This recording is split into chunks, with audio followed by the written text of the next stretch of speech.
Hello, I am Brandon, the humble host of Actual Play Broadcast. This will serve as an introduction to our broadcast for the time being. As we record and publish more, it shall change. We are still getting things set up, so apologies for any errors, skips, or silence that may occur. Everything will be smoothed out in due time. Please enjoy our broadcasts of various RPGs, and remember to tune in for more every week, as continuations or new adventures will be posted at such times. Thank you, and enjoy the show. Hello, everybody. Welcome to another episode of Actual Play Broadcasts. Today, we're playing Curseborne. The manuscript is final, right? The manuscript is because of the way this works. This is the sort of preliminary manuscript they took.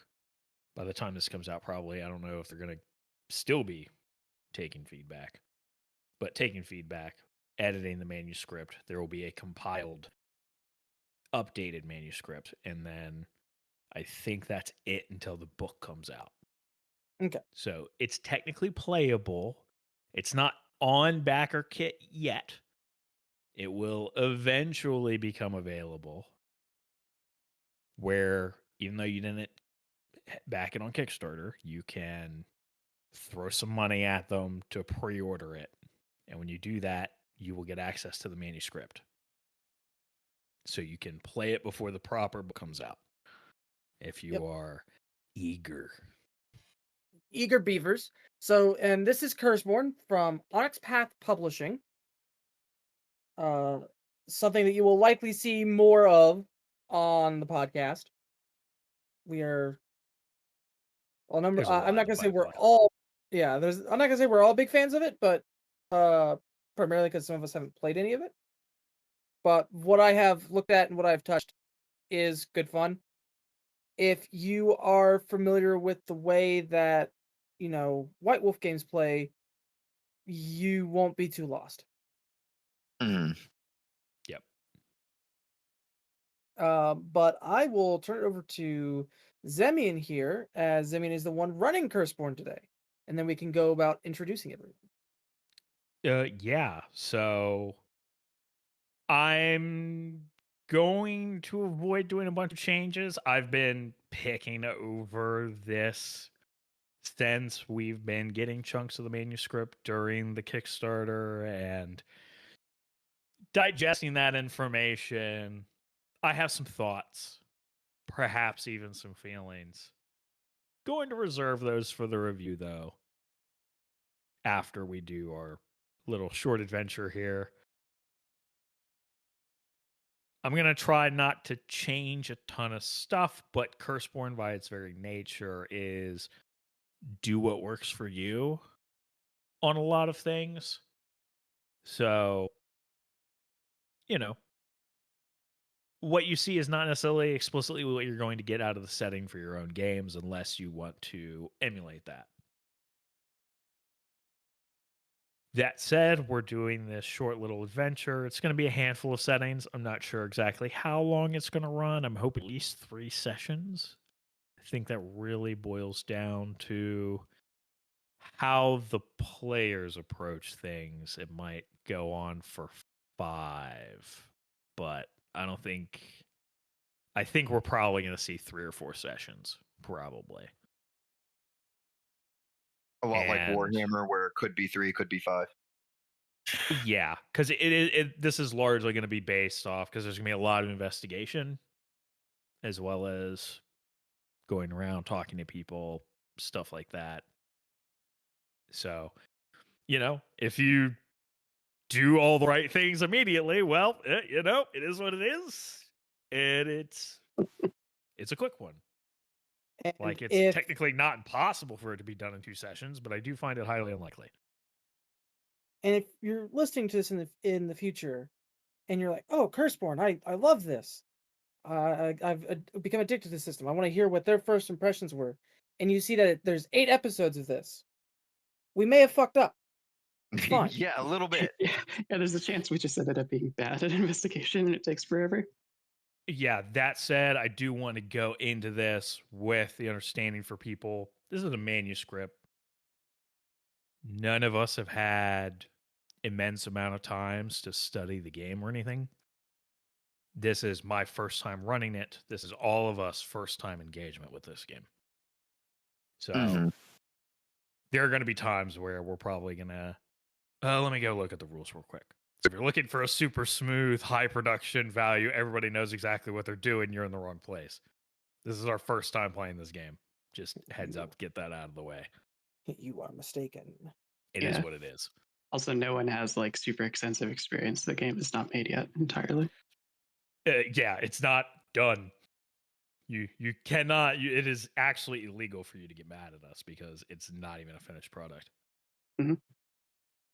So we got a play test, bro. And if your answer is, well, other people have been doing it, yes, well, other people have been doing it with people who actively developed the game, which we don't have any of those people with us. So that would be cool, we're though. doing what we can. So, like, so if you're actively developing the game, hit me up. Well, to be fair, there was a slot for it at one point, but like they were as part of the Kickstarter. Yeah, money. Oh, was it a Kickstarter like reward? Yeah, neat. it was just one of the levels. Onyx Path generally, when they do their Kickstarters, there is a reward tier. It's like a few $100s, but there's a reward tier where you can actually be a part of the development process. You don't necessarily get to make decisions, but you essentially get CC'd on like whoever you're paired with on like all their emails, seeing how they do things, what the process is like, and you can ask questions and stuff. They may occasionally like let you write some stuff. You get to participate. That's cool. And there was also a reward level that was be in a game that you got to record and publish if you so felt like, from one of the developers. Oh, nice. Yeah. With that quick preamble out of the way of what we're doing and what's going on, let's go ahead and have everyone introduce names. I've already introduced half of us, so like usual, top to bottom. Well, I've really got to change which name is first in here, so I'm not always first. I am Syndra. I'm playing Raven Ellis. I am an archivist sorcerer in this game. By day. Oh, I'm sorry. No, go on. It's weird. Should it be lineage and then family, or family then lineage? I don't know. Right. I was kind of saying like family first, family, because I was like, oh, I can kind of say I am the type of sorcerer I am is that kind. So I was like adjective first. I almost want to say, I would almost say just say the family at that point, because it would almost feel redundant to say archivist sorcerer. Like it's such a stupid thing to talk about, but yeah. Well, I mean, since this is so early in like the game's existence, people might not know. Yeah, we don't have the formula of like people explaining what the World of Darkness character is.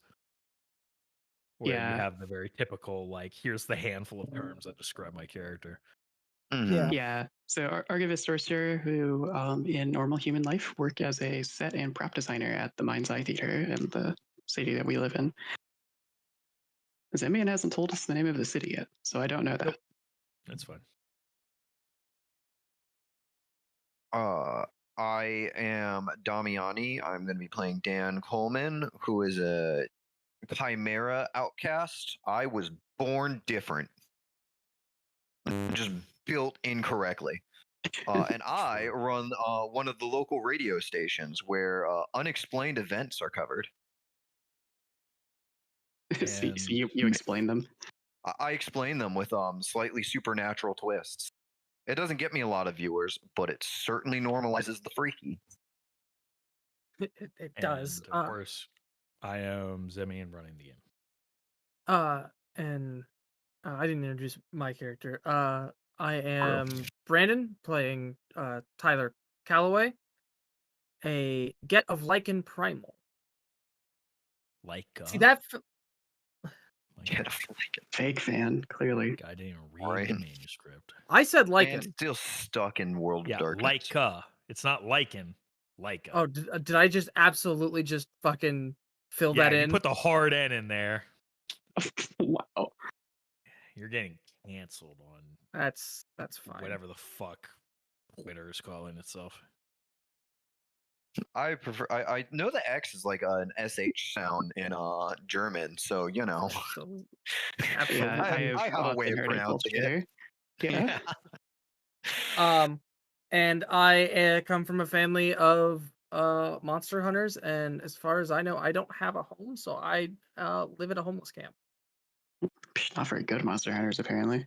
It's assumed that you have somewhere.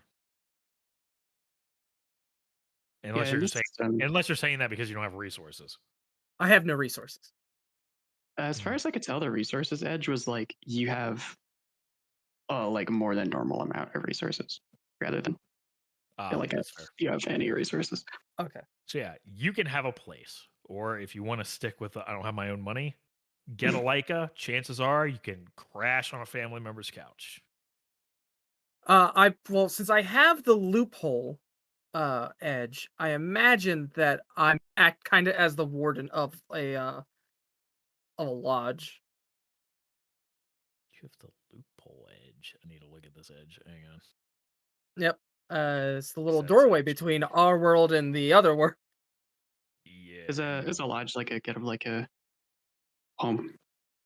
Well, it's just like a lodge, like out in the out like away an from the actual city. lodge, Yeah. like a regular. Okay. I almost said cottage, but that felt wrong to say. Cottagecore werewolf. Like it could happen. I'd rock that. Yeah. What the fuck? What? Feelings intensify is what I'm hearing. I'm going to say this because when I first read this, I had not a super negative reaction, but it was a pretty immediate reaction from my writer brain. In that they described a type of loophole that is referred to as like an interstitial zone or something to that effect. Like liminal space. There's a type of loophole that, well, all loopholes. You go inside them, the curse doesn't work. The curse has no effect over you other than your damnations while you're inside a loophole. I assume that means you can't use your magic in there either. Correct. They hardline say that these spaces cannot be controlled. Accursed have tried to lay ownership or territorial claim over them, and it always ends poorly for them. Whatever it is that makes the space what it is does not appreciate outside control. Me, as a writer, reading this, went, what the fuck do you mean? Maybe it Why just hasn't would you ended. do that? Maybe it just hasn't ended poorly for him yet. Oh, sorry. Go. Sure, but you have a great opportunity for in-setting conflict there, and you're going to say, no, the standard is nobody does this because it ends bad. It is kind of sure. You can say, oh, well, you can still have a plot surrounding somebody trying to do that, which is valid, but telling me nobody does it, like, I would rather them be hotly contested things to have control over. I think that's a lot more interesting. It's a lot more dynamic, at least. Like, it drives more interesting plot and shit. Well, what actually is the benefit of having one? So, and the fact that you are not affected by the curse when you're inside. Oh, I thought you said, but like, okay, so as long as you're not in damnation state, you're like, you can like take a break from it. Are you ready for what the edge says? And I'm ready to read it verbatim. Oh, sure. Go for it. Your character owns or is the proprietor of an establishment that is a loophole. Anytime your character or her crew enter the specific loophole, they gain an additional curse die. Additionally, while spending time at the site, you may relocate curse die among your group as you wish. Huh. That's really nice as like a home base edge, but it doesn't really fit with what was just description said. you just gave about loopholes, though. Yeah. Maybe that's supposed to be something else. It was called a loophole like early in development. They didn't change it after changing loopholes in general. Maybe it's a loophole of the Just loophole. sounds weird. Yeah. Maybe It's like it sounds like Loophole squared. it sounds like whatever you have here is something that interacts positively with the curse rather than turning it off. yeah. It's it is what it is. I don't want to spend a ton of time on this. It is a part of my greater feelings, don't get me wrong. Yeah. I'm not poo-pooing Curseborne. I do think it's interesting. It does a lot of things I like. We will get into it in the review. Yeah. So We'll see how it all works together, like for better or worse. yeah. The loopholes are not going to be a major focus outside of y'all using that, so it's fine. So with that said, I think it's time we start settling in and moving into our story here. So you all are the residents of the city known as Morwell. And for you, dear listener, what you need to know is Morwell, it's going to look like a place you may know. It may be similar in some hauntingly familiar ways, but it is not a place you know. It is not of this world, despite what similarities it has. This is for our convenience. If you want to think of it as Earth, you can, but it is not inherently as such. That said, Morwell was a city that was founded some decades ago. Well, decades, centuries ago. It was allegedly founded by another family who is no longer around. Granted, nobody seems to remember who they were except for perhaps the archivists, but it seems to be a bit of a sore spot as they don't talk about it. And so most attribute the local archivists for being responsible for the accursed population within Morwell. Currently, they are headed by their keeper of keys, as she's referred, Marley Morwell, who has sat comfortably in her leadership position for the local archivists for the past few centuries herself. And suspiciously and conveniently seeming to remain at a comfortable age for potentially indefinitely, for all we may know. Not really interacting with normal people as much anymore, as much as many of the archivists may find a questionable choice. While she may not be aging, they can't help but wonder, how much time does she really have left before the curse eats her up and hollows her out? But as with all things, time changes how we exist. And so in time, the archivists were eventually joined by the Get of Lyca, who lived in the surrounding regions but came to Morwell, settling in the mountains that surround this little river valley, and now call the neighborhoods in these mountain areas their home, further yet their turf, their territory. Very explicitly saying, you stay over there, we're gonna stay over here. Don't fuck with us.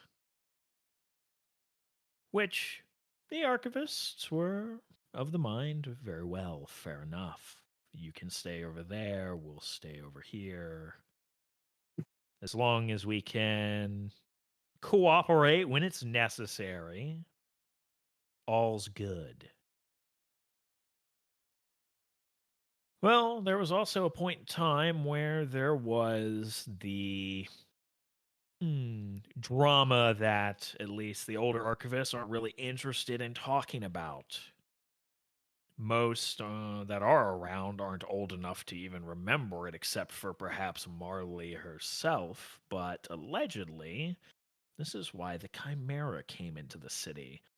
There was some business that they needed help with, and somehow it turned into the Chimeras showing up. And since then, they have been a staple, kind of taking the scraps of what the archivists didn't want or were too busy with their studies to be bothered with.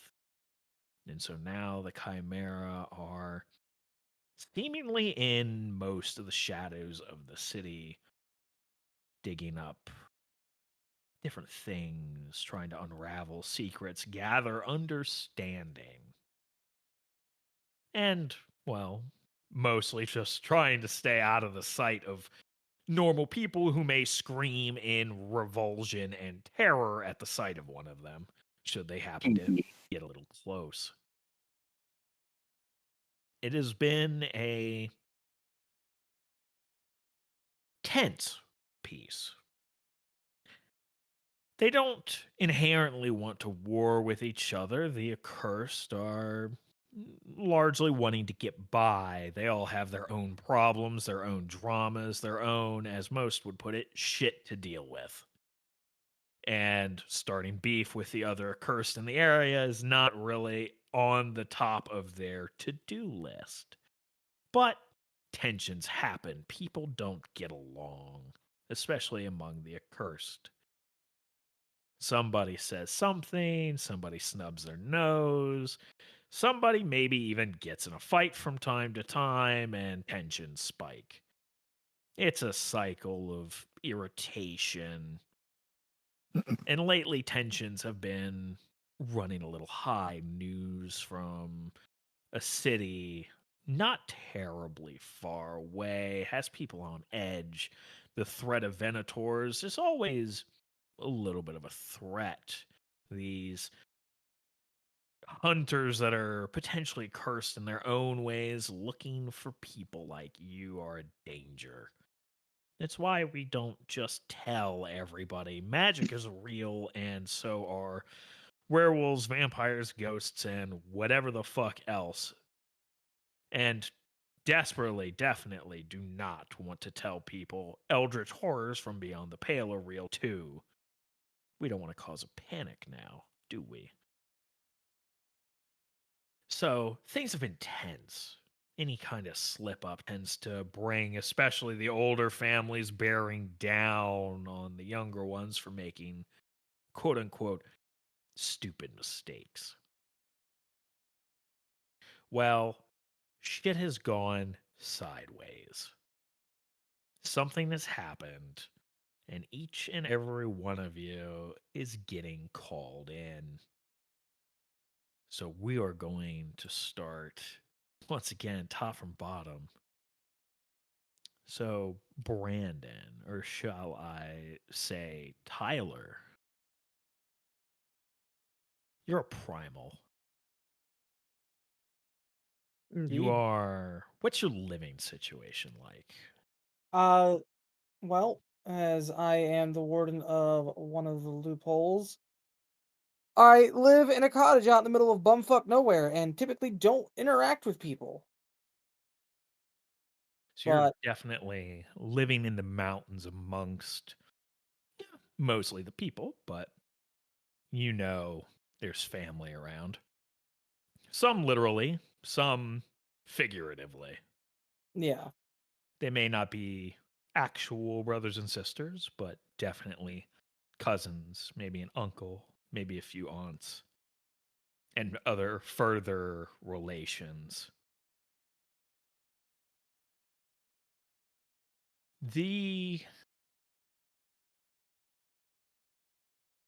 communication amongst the Get-alike, especially at this point in time, this is not the modern times we know today. This is the time of what we would describe as the 90s, perhaps maybe even the late 90s.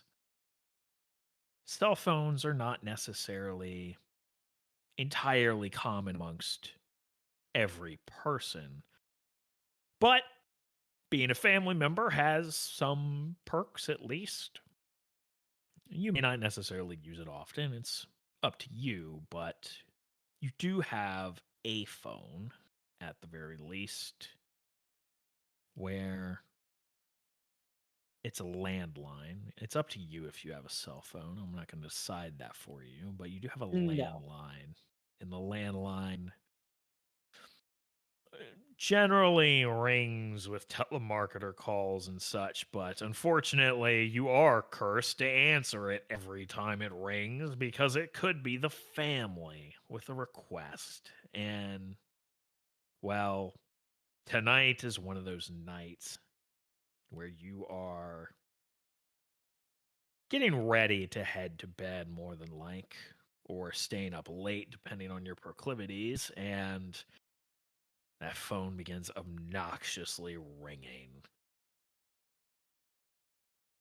Tyler will stop what he's doing, preparing traps and for making sure that he has to not interact with the city as much as possible. He enjoys to lay traps for small game and go hunting, but he is unfortunately cursed to have to watch this line in this loophole. He will make his way over to the phone. He assumes he knows who it is. He will pick up the phone, and the first thing he'll say is, "No, I do not want earthquake insurance." Oh, don't you know, those are very common in these parts. Yes, definitely. You recognize the voice of one of your cousins. A little, not necessarily uptight, but definitely takes family business very serious. It's Tommy, but actually, cousin, there's some business that needs your attention. It's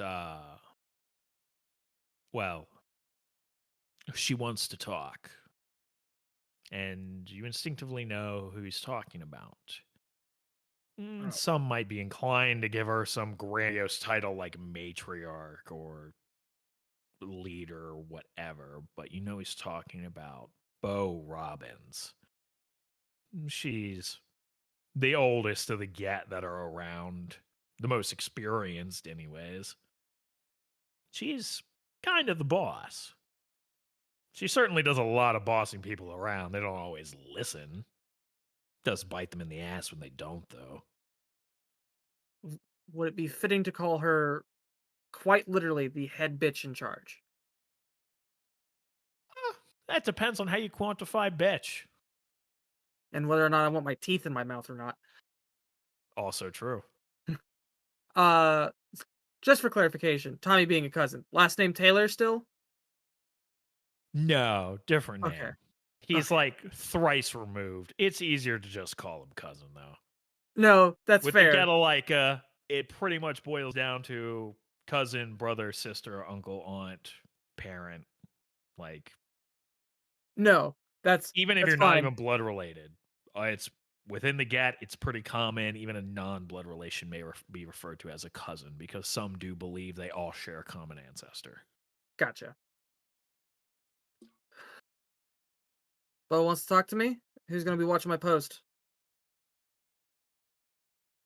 I can come down there and just keep an eye out. Please do. I'll make my way there now.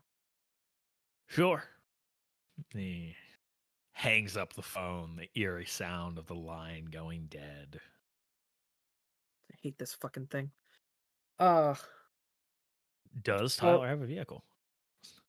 He will have a vehicle. It is a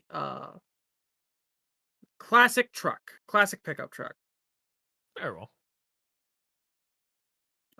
He will grab what little supplies he thinks he'll need to either make a body and bury a body, or just bury a body. valid. Sometimes, you just need somebody to clean up. Not terribly uncommon for the family, anyways.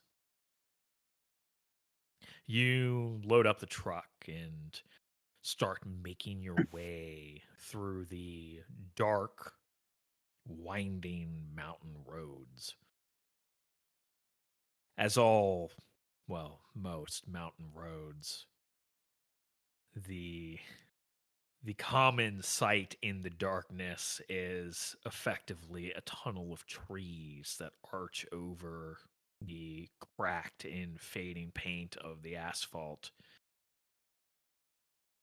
There is oftentimes steep slopes on one side of the truck and then a steep drop off on the other side on this narrow 2-lane road where there are no street lamps. It is truly dark out here, and at this time of night many houses have their lights out as you drive up the road to Bo Robbins, who is a good ways up the mountain you happen to be living on.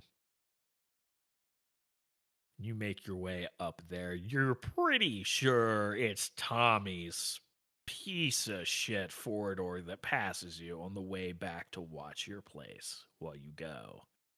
Bullet prick. The thing is barely running, but somehow he is keeping it going, perhaps on his own stubbornness. Maybe that car is cursed to continue to run until it's time for Tommy to die in a fiery crash. Well, it's not in my house. You make your way up the road and you pull into Bo Robbins' place. It's small, unimpressive. One-story building with a small gravel driveway. You pull in, the road crunching underneath your wheels. And there's a couple cars there. Yeah, another cousin seems to be here. Stacy's car, you think. Or was it Ashley? You can't remember. But you get out, head to the front door. You don't need to bother knocking. You've been asked to be here. You know the policy. You can just come in. Bo isn't really afraid of anybody bold enough to walk through a front door without making themselves known. You head inside and, yeah, it's Stacy there. She's talking about something with Bo. Stacy herself, younger woman, maybe mid-20s, you're not sure. You've not really talked to her much. Brunette, glasses. If you were just somebody on the street, you'd think she's just some college girl, unassuming. But you know better.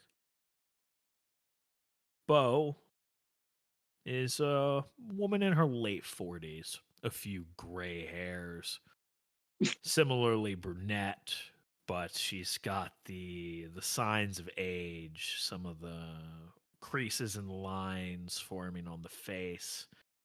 She's definitely got a few scars on her hands and her arms. And she's sitting in an armchair with a very annoyed look about her.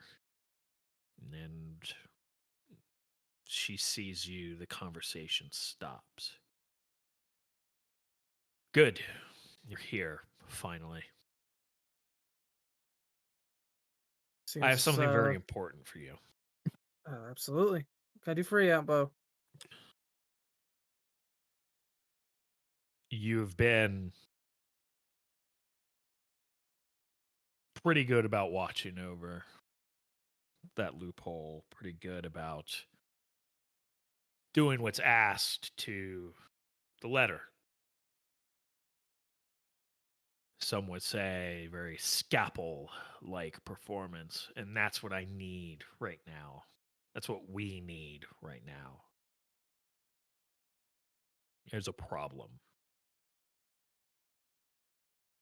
He will crack his knuckles. What kind of problem?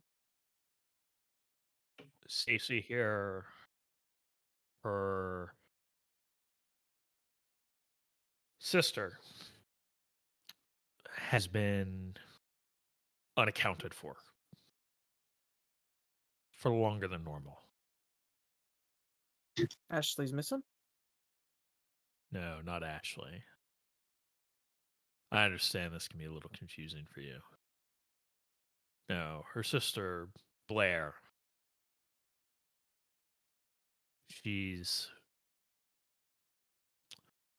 You know how we do things. We don't require check-ins and stuff. We're not archivists up here. But Wow. we notice when our people are not around. And Blair's been gone for over a week now.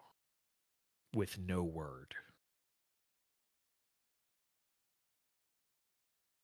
Stacy here has gone to her place. She's not there. She's not answering her phone. Any of the friends of hers that we know about has not seen her in that week. I have reason to believe that she may have been... She kind of rolls her eyes. Entangled with that boy. That Lee Abram. I don't want to make assumptions, but if he is responsible for where she may be or her disappearance at this point, there's going to be problems. I can't afford to put somebody hot-headed on this, so I need you to exercise some of your level-headedness that I have seen and look into this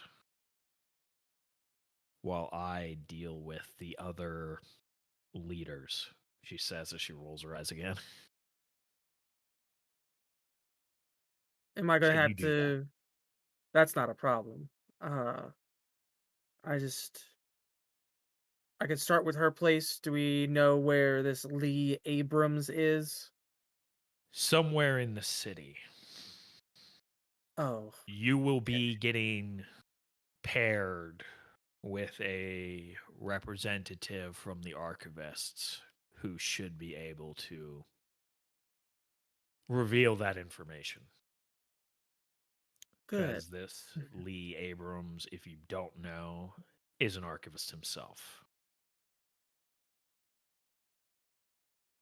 So I gotta be careful about stepping on toes. Well. Yes. So you can see why a little nervous about this getting out of hand.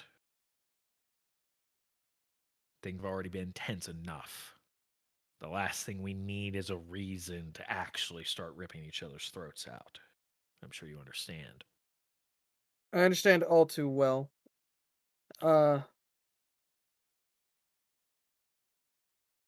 What is your intent from this? If we do find out that she is or was entangled with this Lee Abrams. Or Abram. Oh, we know that she has been talking to him at least. My intent is to find the truth of what happened. And then once we have the truth, we can decide how justice will be meted out. I know. That's why I am sending you.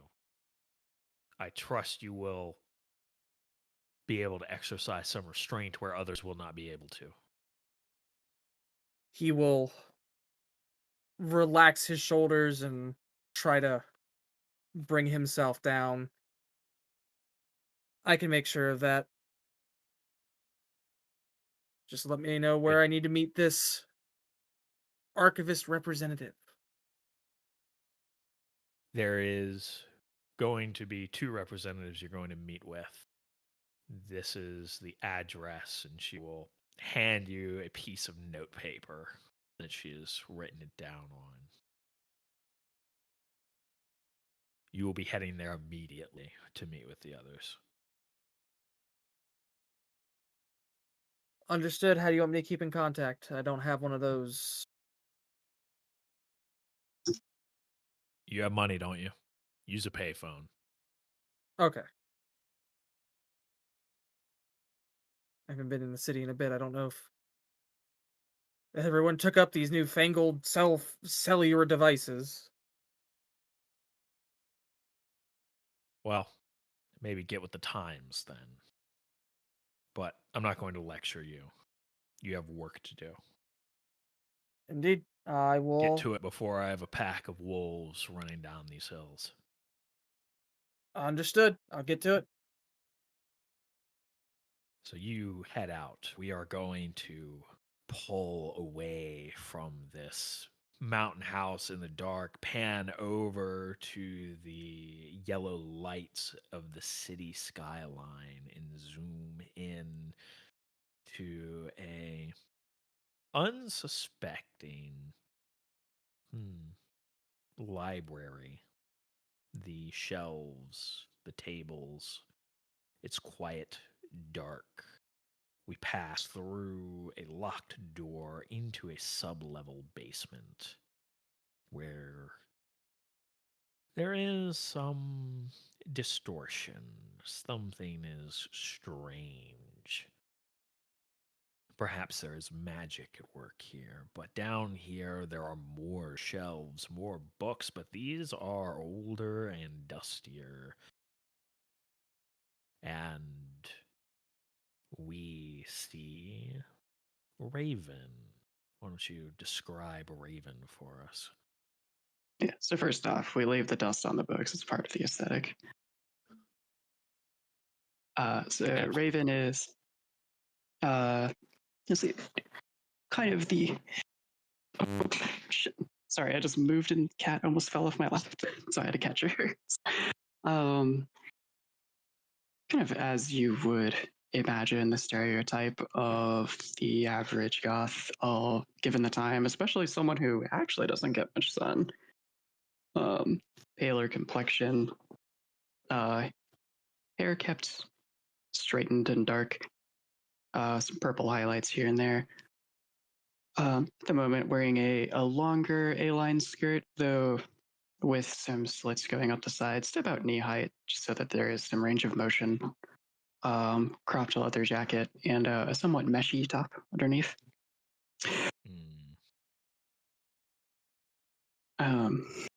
Pouring over. So you've been called here. Yeah, because I'm waiting outside a room or something. Well, you are currently walking through the sub-basement. You know, this is normally a place where people study, but it's also a place where quick meetings can be arranged because most of the archivists, generally at some point during the week, make a visit to the library. Yeah. You know, for study purposes.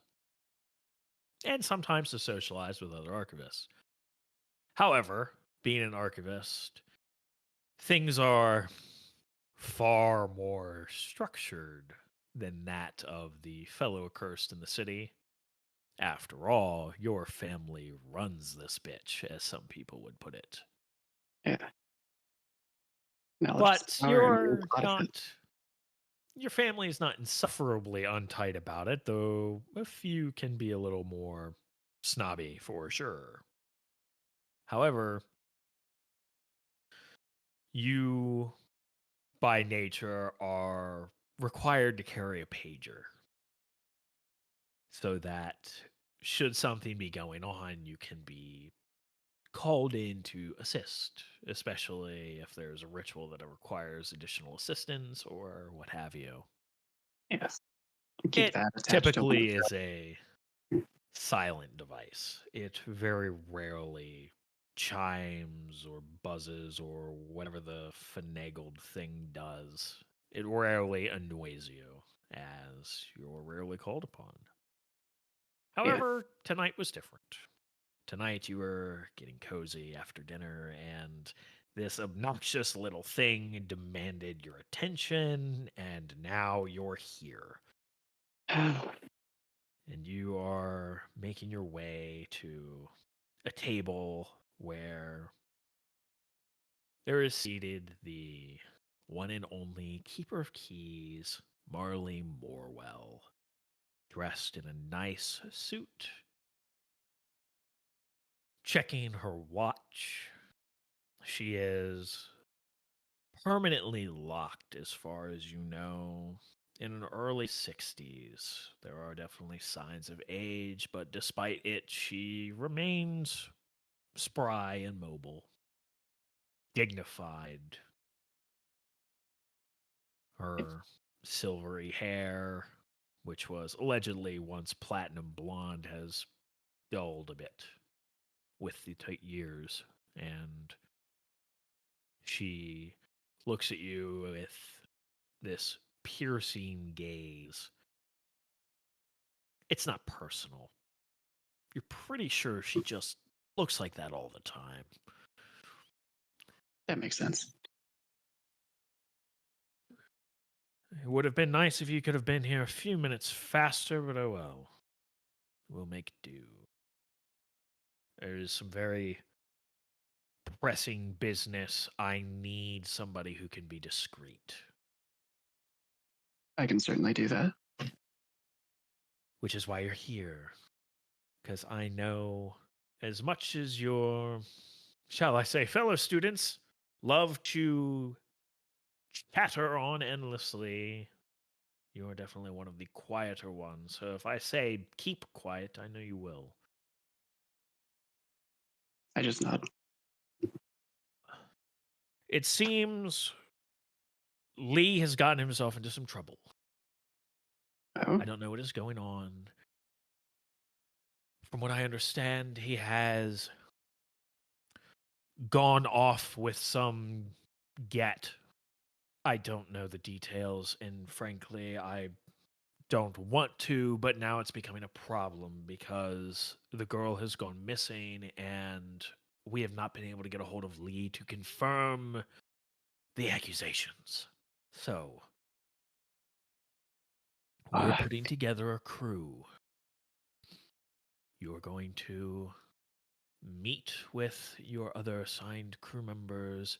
You're going to try to find whatever rock Lee and this girl have dug themselves under and calm the Leica before somebody does something they regret.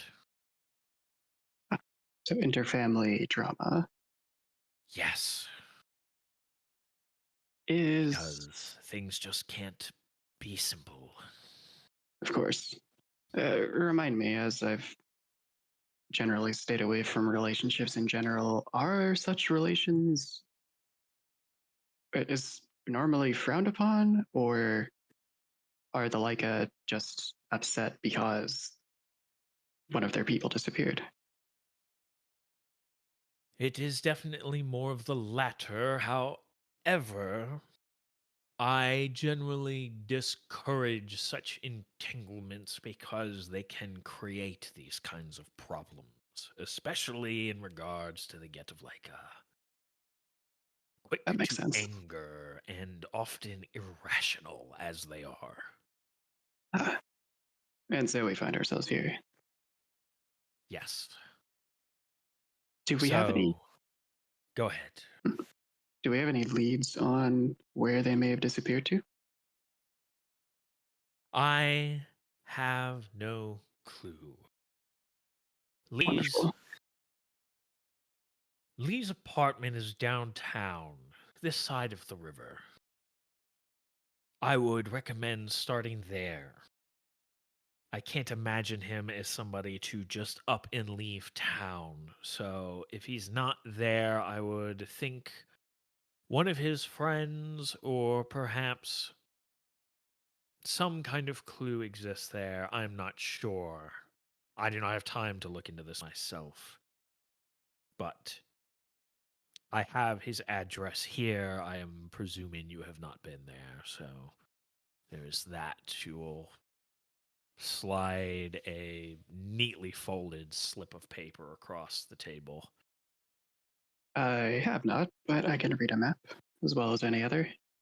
Yes. I'll unfold it so I can take a look. You will likely have to break in, I imagine. I highly doubt he leaves his apartment unlocked.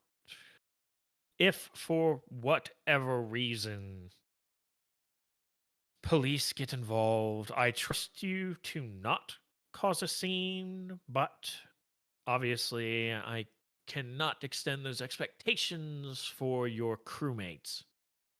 Should police get involved, let me know. But do not take that as permission. If they do, how best should I get in contact with you to let you know? The best bet would be to allow yourselves to be arrested and then exercise your phone call to call me. You know the number. Simple enough. Should, Getting inside, however, you maybe. somehow avoid arrest and potentially antagonize, I would definitely recommend placing that call as soon as possible. Understood.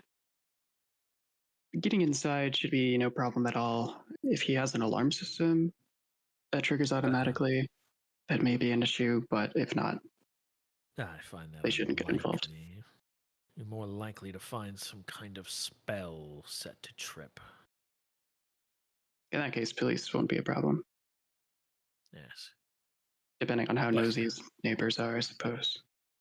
You will be working with a representative from the Get of Laika and an independent party that is being sent by the Chimere.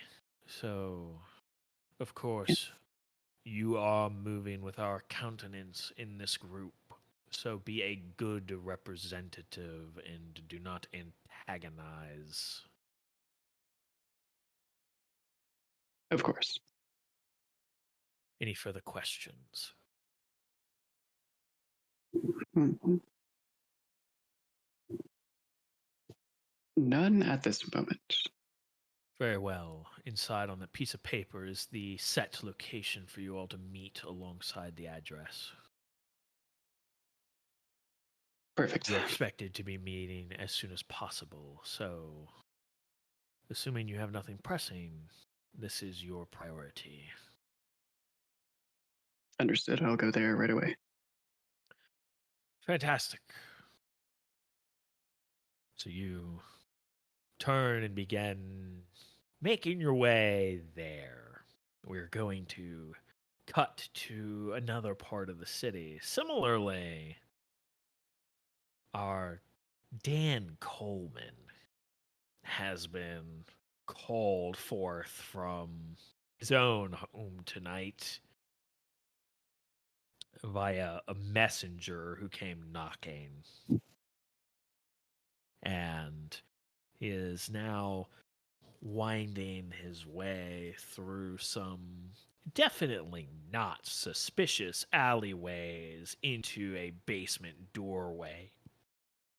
Ooh, for how what was exciting. once a cellar.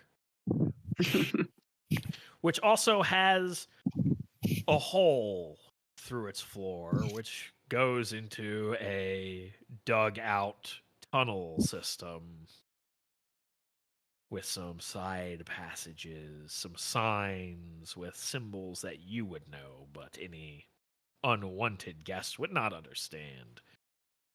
And make your way to the what's referred to as the operating chamber. Where Yes.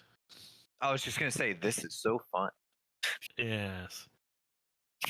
You enter this chamber as you were instructed to see the de facto leader of the Chimera, the good doctor, as some refer to him, but Dr. Carpenter. He is leaning over a table that has some horrid abomination of mantis and scorpion It's about the size of a large dog. And it's been splayed open. Nonsensical organ parts being extracted by the doctor, who is wearing elbow-length rubber gloves. And he looks up from the table, the light that is shining, highlighting his figure. He is in an apron and lab coat. There is bug juices covering his hands. His eyes, however, are the first thing that always catch your attention. They seem to operate independently of one another. One is continuing to examine the guts in his hands, while the other is looking at you. When he goes to speak is his second oddity. The mouth opens wider than it should. His teeth are smaller than they should be, but there are about 3 times as many. And there are 2 rows, top and bottom, of these tiny teeth. He smiles. Oh, good, you're here. I'm going to look at the mantis scorpion creature, a new resident of the dog park. Yes, it was menacing a labradoodle. Ah. Labradoodle deserved it, bro. Those labradoodles always being a problem. Yes. Well, thankfully, we took it in, and now I am unraveling its secrets. But I am sure you are not here to ask me about insect parts. So let's get to it. Of course. I have a delightful task for you. With your investigative little mind, that little radio station project you've got going, I thought you would be the perfect representative. And he kind of sloughs the guts out of his hands into a tin on the side. Reaches his hands into the body again, starts rooting around. One eye still looking at what he's doing, the other looking at you. I smile unwaveringly. Fantastic. He nods. Yes. There is some silly family drama happening. Something involving some couple or something. I don't know. But they asked us to send a neutral party, and it sounded like, well, there are some questions in the air, and with your inquisitive mind, I thought, who better than Dan to send? So, assuming you're up to the task, you might have to play mediator a little bit, depending on their own representatives they're sending along, but if you're willing to do it, I will happily give you the location to go meet your crewmates, I think is what they like to call them. I would love to. Fantastic. That's what I've been saying. Very The last few weeks, a little family drama has been light. Such a good turn of events. Yes. Well, objective. Fascinating, I would say. He sloughs another handful of guts into a tin and then moves to the side, starts working the rubber gloves off. It's a lot of effort, but he finally gets them off. And then takes off the apron, reaches into his coat pocket and retrieves a very hastily scribbled doctor-level handwriting note to you. It's like, yes, that is where you will go meet them. There should be one Get of Leica and one archivist, each representing the families who are involved. Oh, I can feel the spiciness in the story already. Yes. So, representing the family, make sure you don't ruffle feathers any further. But they have hopefully feathers? you will be the... Oh, no, there's no raptors here in this city. No. So I wonder why birds tend to like mountains. That's curious. He kind of starts staring off into space for a long minute. Maybe it's the Oh, time you're of still year. here. Yeah, perhaps. Yes, maybe. We'll Anyways. definitely have to investigate. Yes, certainly. After this, of course, though. Oh, yes, of course. This one's already on the table. What? Do you have any questions for me? Oh, out of character. He gave me the contact information for them both. He gave you where to go meet them, yes. He gave him where to go meet them. Okay. Yeah. Dan will think for a moment. Obviously, I'll clear it by you later, but when everything's complete. But do I have permission to air some of this in the meantime? Give the listeners a little bit of tidbits. With some creative liberties, I would say. The most creative. There's some concerns. There's Venator activity in the region. As long as it can be spun as fiction for entertainment, you should be fine. He'll think for a little bit more. Okay.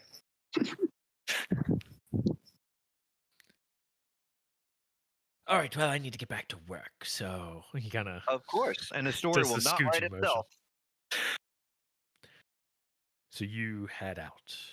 The three of you from various parts of the city. Dan coming from the south side of the river. Raven coming from another part of the north side. And our illustrious Tyler coming down from the mountains. All come to converge at a parking lot in a closed store for the evening. At this hour, anyways. You are the only vehicles in the parking lot, save for a RV that is parked in the back. You all pull up around the same-ish time.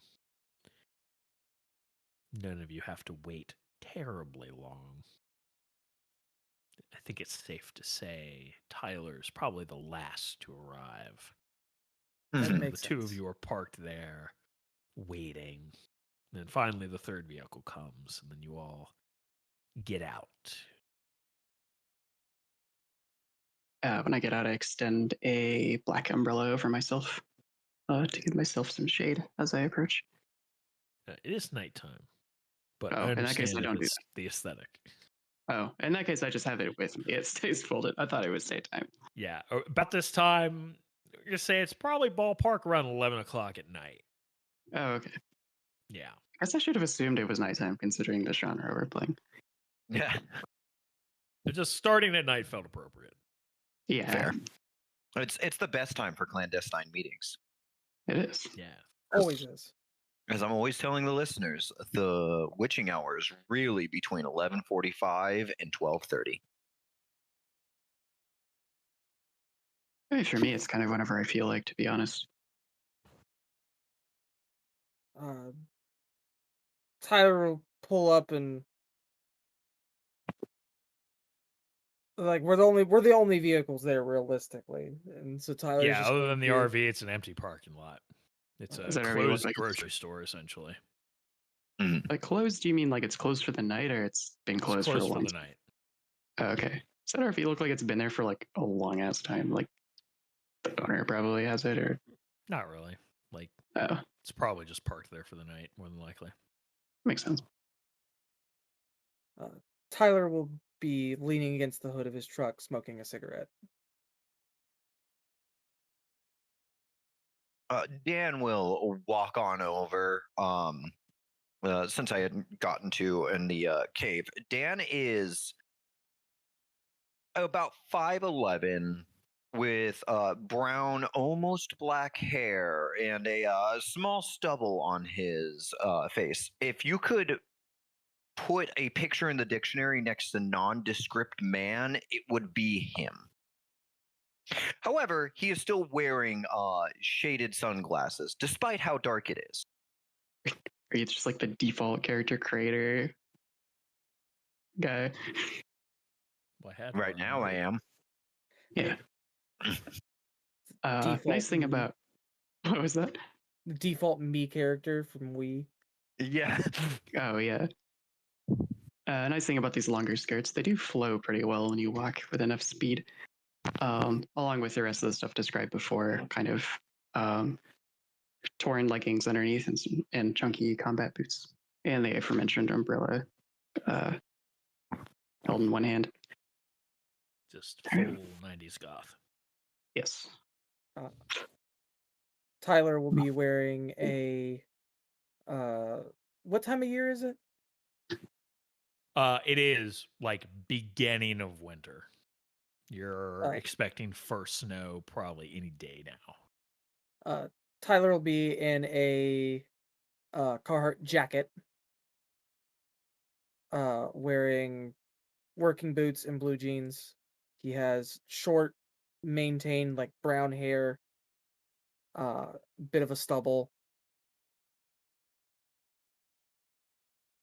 Sees the eccentric individual and the non-eccentric individual, the exceedingly non-eccentric individual.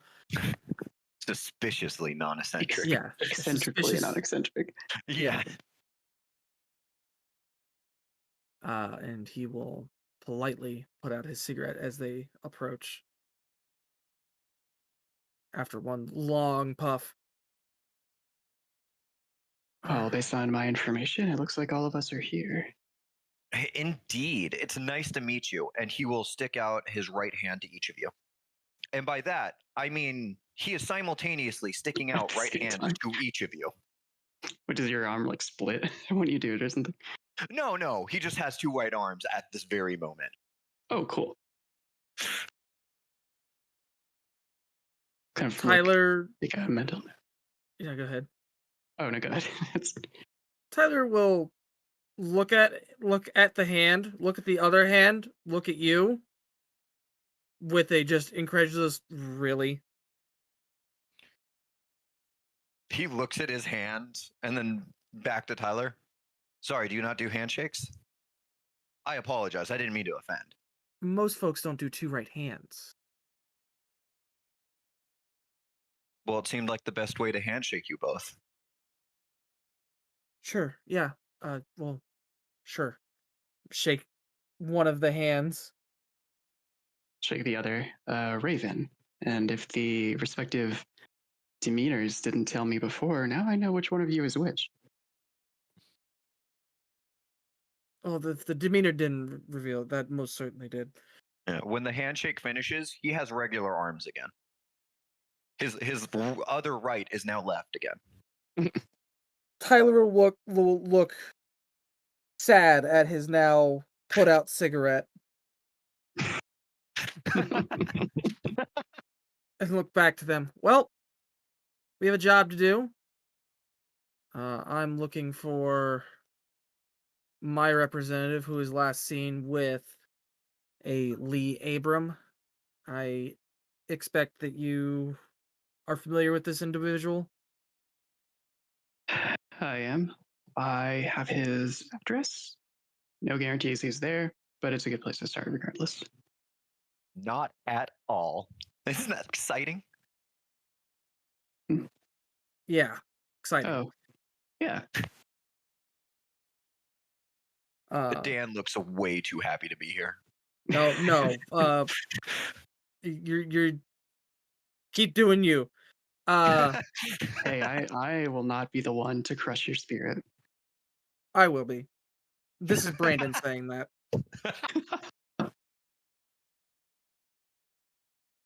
I have no regrets with the character I made.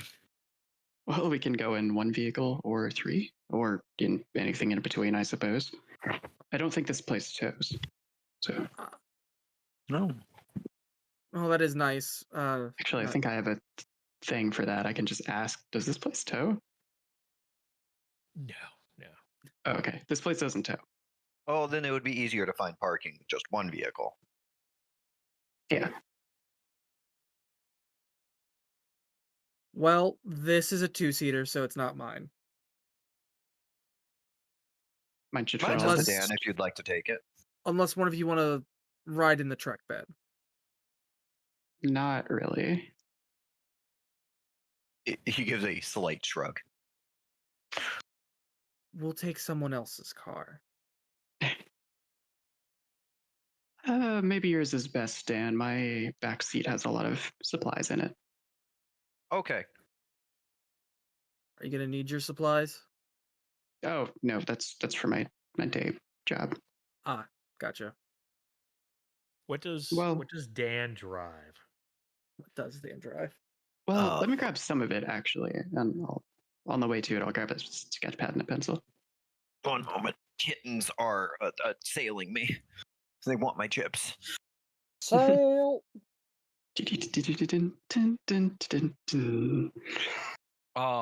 Oh God.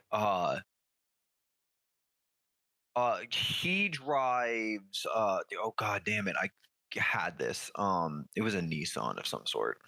Oh no. Yeah. Mind you, I like Nissan, but I think I know what you're about to say. Jesus Christ.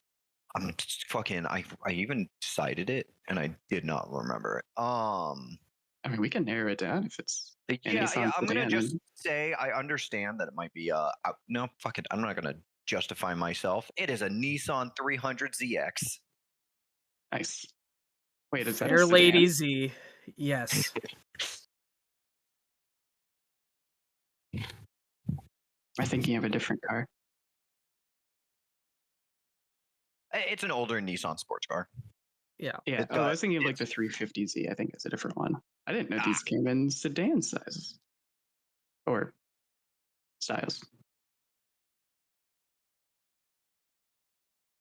Fantastic. I real life didn't know that. My character might because archivists are So insane. here's the question: Who's gonna have to crawl into the back behind the folded front seat? Oh wait, it's not a sedan. Okay, you said it was earlier. So No, yeah, that's my mistake. Yeah. That will be that will be Tyler. Fantastic. That's what I'm as Tyler is climbing in the back, Dan gives him a glance. Don't touch the books right now. They're broken. What do you do to your books?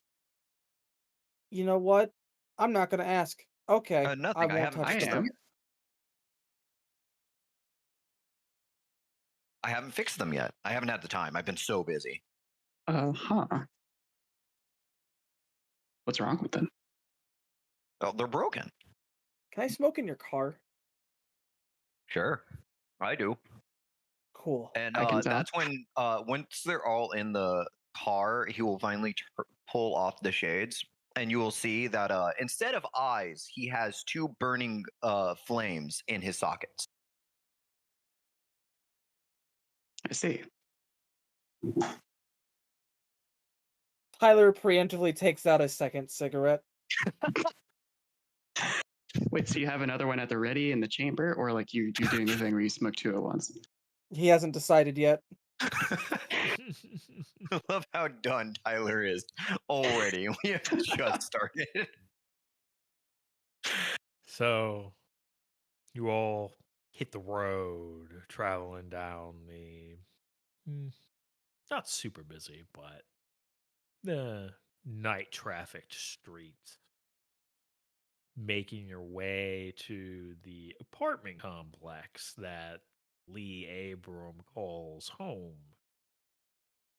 It's a unassuming building. Nothing fancy, nothing poor or downtrodden either. Fairly middle class in terms of apartment buildings. You make your way inside and start making your way up the stairs because the elevator's out of service. Because, of course, it is. We are cursed after all. True. Indeed. You have to make the grueling climb up 8 flights of stairs. And Oh, sorry. Is that car ride long enough to be considered a scene? I mean, what are you Well, trying I to don't do? really know if that's how scenes work. I was going to try to make a sacrifice while on the way. I'm sorry? Okay, so But I guess that's not really how scenes work, so maybe that doesn't really work out. like, how long does it last for what you're doing? Oh, it just gives me a curse die. Oh. Yeah, but you have to Yeah, I'm spend gonna a say getting it. yeah, I'm gonna say no. Okay. Because it's you generally need to establish that you're doing something to gain a curse die and then spend the scene doing that. Oh, like spend the scene rather than doing something else that everyone else is doing. Yeah, it's because my interpretation is normally like you have to be doing something to do that thing. If you're could you do it while riding in a car? Yeah, sure. Yeah. But I would rather you establish at the top of a scene that you're going to go do that. Okay. Instead of just just getting being a like, feel oh, for I it. would have had time. Let me do that. Yeah. Just trying to get a feel for how that all works. Yeah, because normally people have to like go do something. Yeah. Okay. So you all are climbing these stairs. 8 flights of stairs. You finally get to the appropriate floor and start fucking looking for this door. You do eventually find it, and sure enough, locked. Well, not a problem. I will pull out a somewhat ornate keychain with a sort of old style, like, you know, those big brass keys that have like the large teeth and stuff. Yeah. But that, well, I'll look to make sure no one, no normal people are out and about in the hallway.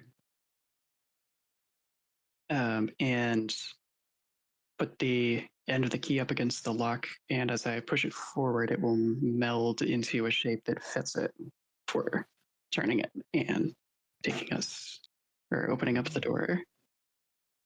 Using my, what was this called? Pull up the sheet. It is a master key. It's an heirloom. Okay. And I'll actually wait. Let me make sure I can do that. That actually might require me to hold 2 curse dice. If it does, then I cannot do this. I have the page open. It's just in like, I have a lot of PDFs open right now. Manuscript. Well, it does. manuscript. Yeah, unfortunately, I need to change all of these. So fractured. Yeah, I need to change all the file names so they don't all start with Curseborne draft manuscript and just only say that at the top of my Acrobat page. Let's see. Oh, okay. Hold at least 1 curse die. We're good. Okay. Oh, for some excellent. reason, I thought it was 2 for a second. Sure, my other one's like that as well. Oh.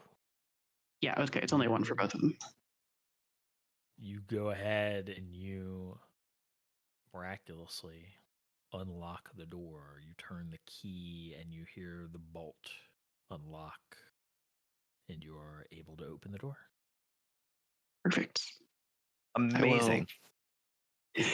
There is a chance for abnormal security in here, so we should proceed with caution.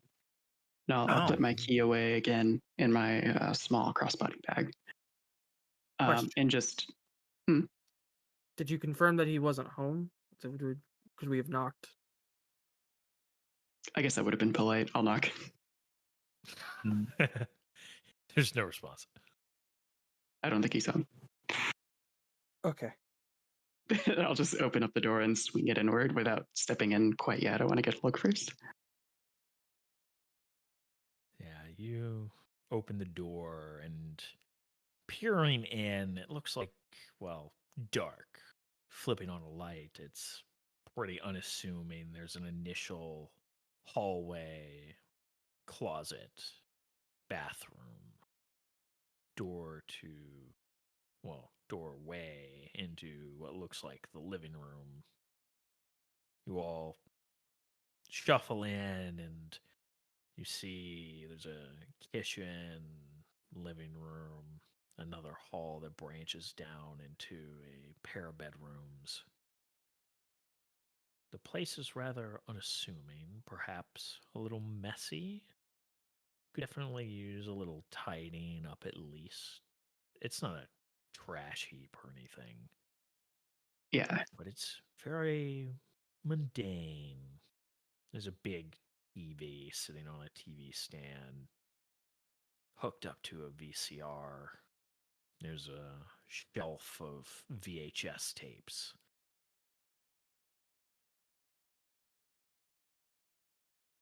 The couch looks a little aged, but serviceable. Coffee table, a few books laid out, closed, but out. Kitchen looks clean. It's all very normal. Standard so far. However, you all are aware something is off. As an accursed, you know you can feel magic when it's active. Hmm. There is something here. It's almost like you can taste it on the air like a thin film.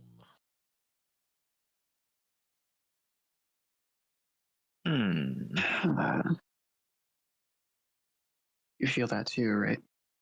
Yes, yes. You and I don't like it. Is Oh, there... Am I not supposed to like it? I'm ambivalent until I see the results. Is there a way to, like, investigate the type of magic that might be in an area to see, like, what kinds of effects are in effect or anything like that? I would allow it. Let's Okay. see. Let me double check the I think that'd be like sheet here. either Enigmas or Esoterica.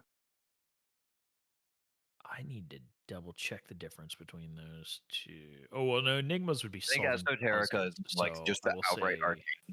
yeah, I would say Esoterica. Yeah, Okay. I would like to also make a Esoterica.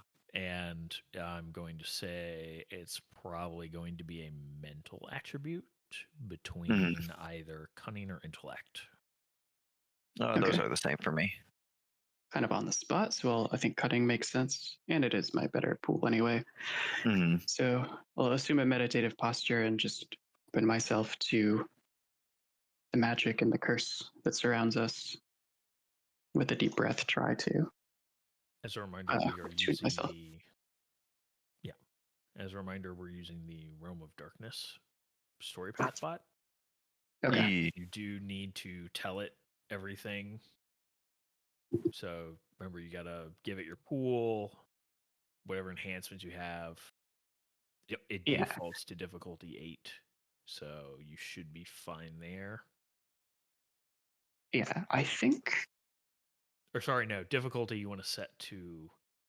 In this case, I'm going to say it's difficulty 1. Okay, so difficulty 1. 1. Okay. Yep. Oh yeah, I think a difficulty is what would be called a threshold in like 20th edition Wilderness. It's the number of successes we need to. Oh, okay. Yeah. Okay, so like that. Let's see. Yeah, pretty good. Margin of 3. I just succeeded. So don't forget you can spend your additional hits on things. We wouldn't happen to have. There's not like a page with all of the stunts, is there? Are they still called stunts in Story Path Ultra? I believe yes. so. There should be. I'm no, it's checking called for momentum, I believe. Momentum it's momentum. else. Oh no. Momentum is a different is what game. you spend. Yes. Oh well, no. Momentum is in this. Yeah. Momentum is a meta currency. Is it the tricks then? I think momentum is what you spend on skill tricks. If skill tricks are in this, that's how it was in. Yes. At least. Okay. Sorry, I'm figuring it out. We're learning the new system that hasn't even been out for a full month. Yep, Yeah. yep. There's going I to be a think lot of this, Storypath- viewer listeners, Yeah. view listeners. I think Storypath Ultra has been a thing for a bit, but not Curseborne, Well, which I is mean, within that system, but I'm not positive. yeah. Storypath I Ultra actually has don't been know. around. Yeah. So I don't know how Curseborne is long, though. very new. I think Curseborne is like their fourth setting, fifth. There's so many. So you can essentially spend those hits to gain additional leads effectively. Oh, okay. Oh wait, forgot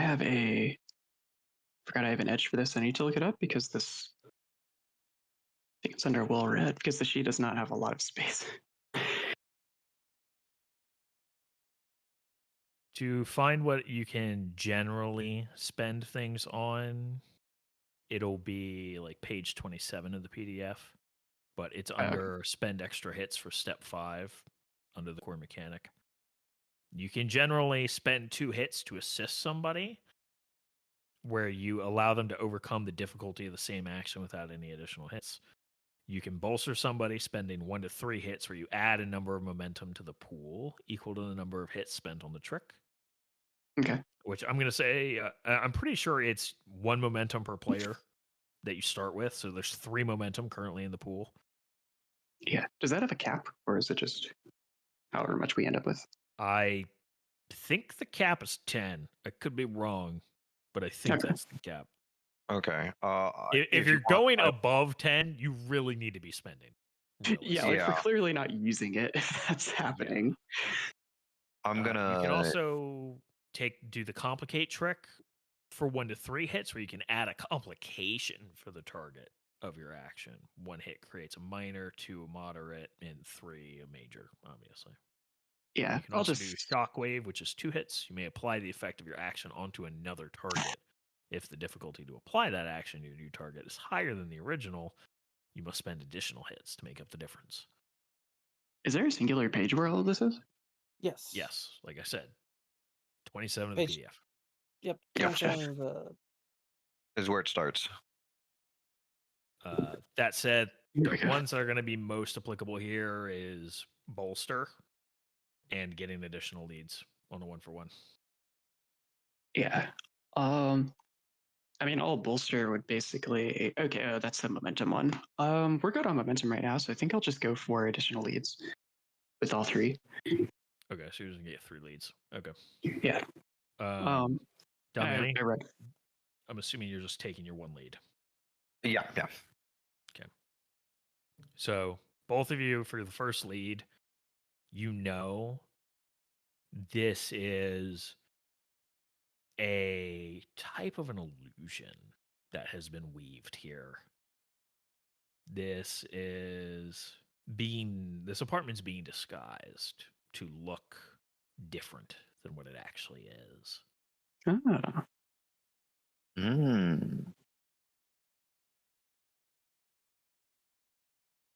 For your 2 other leads, what you actually can do with these, especially in regard to this magic, I don't have a bunch of other stuff planned on this magic. So you can spend these leads to ask questions in regards to the magic itself.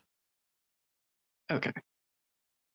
Is that once we know it's an illusion, do we see through it, or do we need to like break it somehow?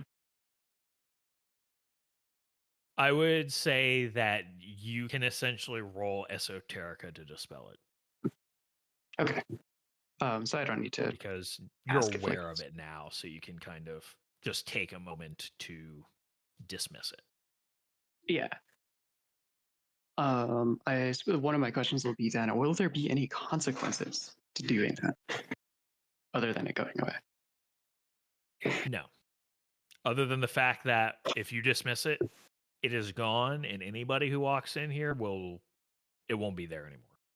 They'll see the apartment for what it is. Okay, which could be a problem, depending on. I think anyone else will come in here and see things they shouldn't see. Yeah. Let's see. Is it possible to alter it so that just we see through it? I would say at a higher difficulty. Okay, it's still an esoteric roll. Yes. Okay. I will leave it up to you to which mental stat you want to use. Yeah. Actually, you know what? No.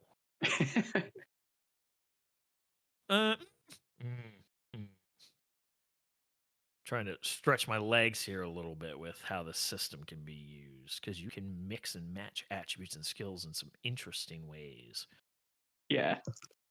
Ooh. I would say either a mental or a finesse attribute. If you recall, Okay, so that would be finesse goes across the attribute categories, goes across cunning, dexterity, manipulation. Yeah. Mm-hmm. I don't know if that. I don't think they mechanically refer to that category here, but I do like it. Yeah. I think in my case, I will use cunning, so it's both. Okay. I'll let everyone know first. This apartment is not as it seems. There is an illusion cast over it. I don't think it would be responsible of me to completely remove it, but I may be able to alter it so that we can see through it at the very least. Wish me luck. Good luck. All right. Okay. Thumbs up. It is difficulty 1 with a 1-point complication. Okay. If you don't buy off the complication, you will completely dispel it. Okay. So I basically just have to spend a success on the complication. Yes. Okay. If I end up needing to spend momentum, do I need to roll that or choose that like beforehand, or you can spend it before or after the roll? The only stipulation here is you can only spend what you have, and everybody has to be in agreement for the usage of it because it is a shared pool. Yeah.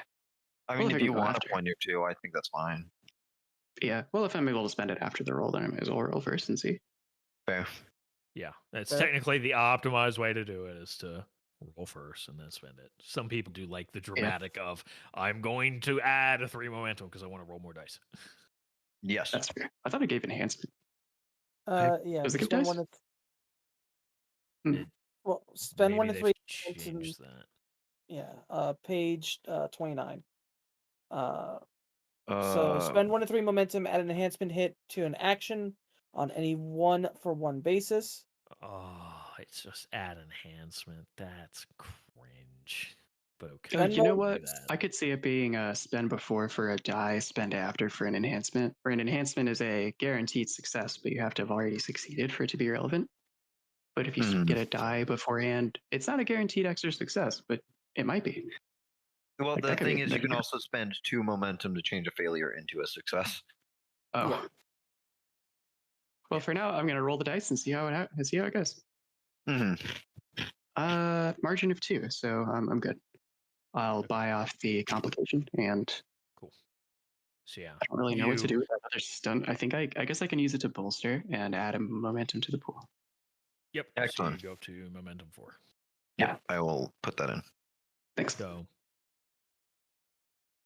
you do a little finger wiggling, adjusting things, and the reality becomes clear to you. The illusion becomes transparent. It fades just enough where it's not obnoxiously in the way, but you are vaguely aware of the illusion while you can see things for what they really are. Yeah.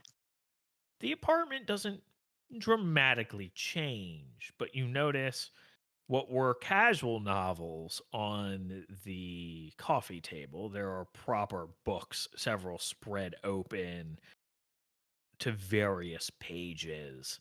There is a notebook set aside.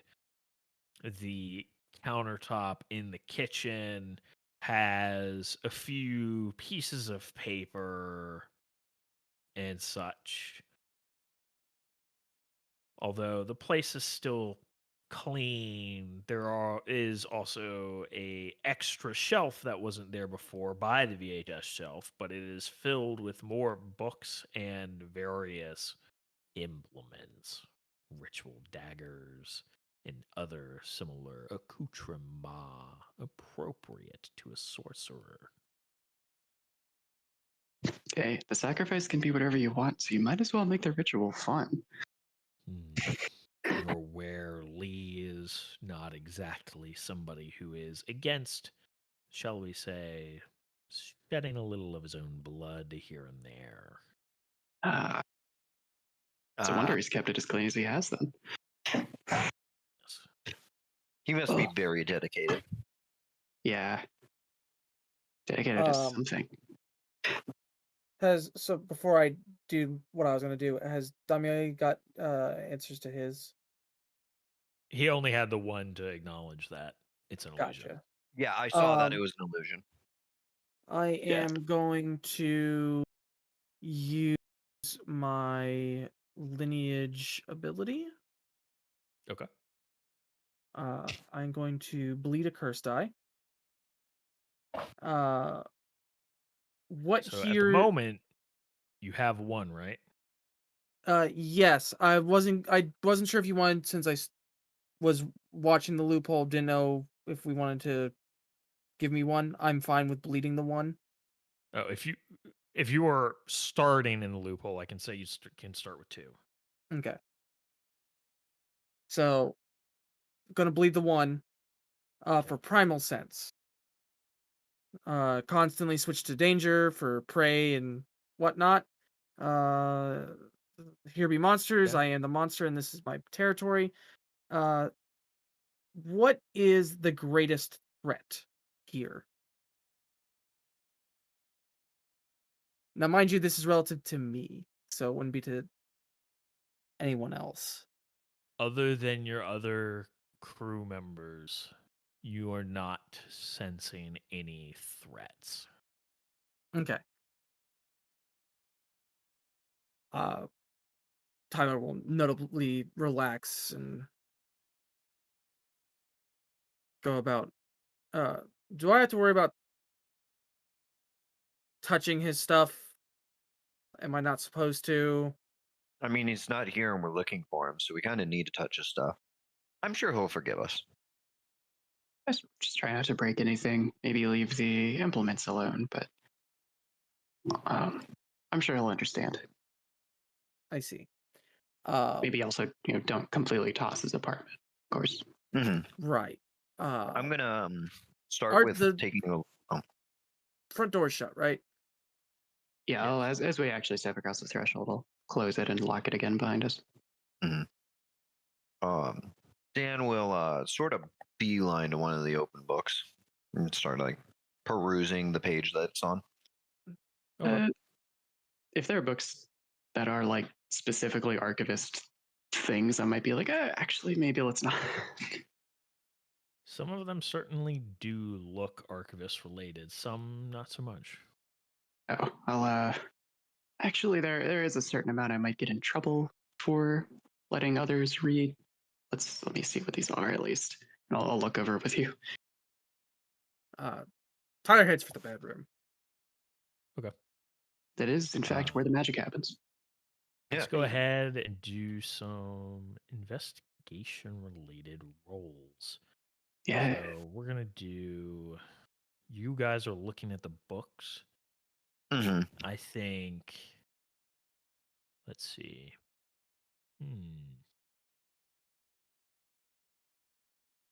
We'll call it enigmas. Okay. Excellent. And I would say intellect or cunning. Your choice all right. would be most appropriate for me. We have the time to actually just look through things, so I think intellect will make more sense on my end. And I have the edge well read. irregular bookworm. There's nothing you haven't devoured in a tome somewhere. When you make a culture or enigmas action to investigate a scene, you automatically gain an extra piece of evidence based on your breadth of knowledge. Cool. Okay.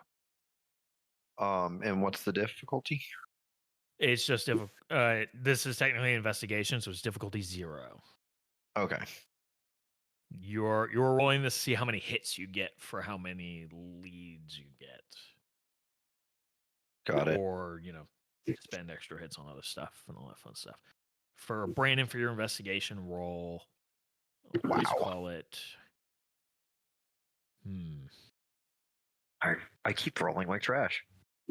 I keep rolling great, so at least we've got that going for us. You're trying to get insights on him, so we'll call it culture.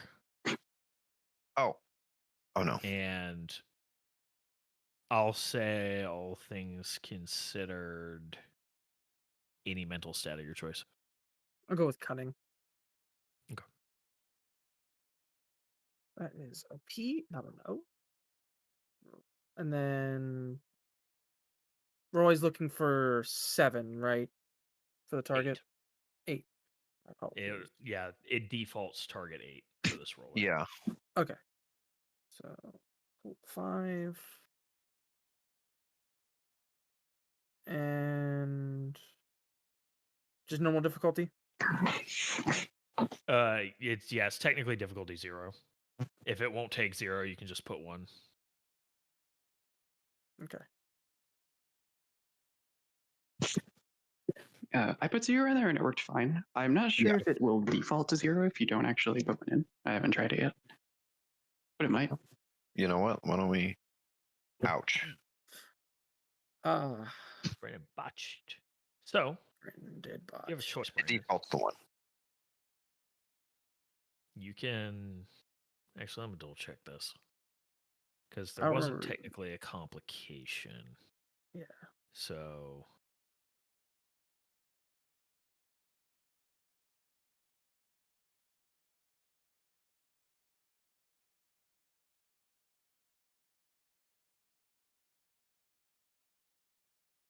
As a note, it defaults to 1. Okay. If you don't enter in a difficulty.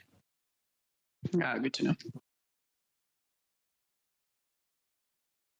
It's momentum advantage. Okay, I'm just trying to find.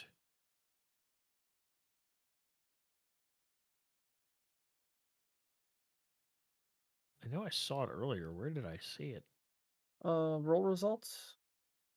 Yeah, there's a thing for just the different types of, success, failure, botch. 28. Blah, blah, 28. So there's disaster, failure. Yep. Yeah, disaster, failure, success with consequences, extraordinary success. They don't describe, so there has to be a complication available. For disaster, yeah. So it's just fail, I think. It's just failure. So you add. Was the disaster specifically getting no successes while there's a complication? Yep. Yeah, and you have to accept the consequences of the complication. Okay. All right. So you just fail. So momentum. Yeah, 1 point of momentum. 1 point of momentum. Okay.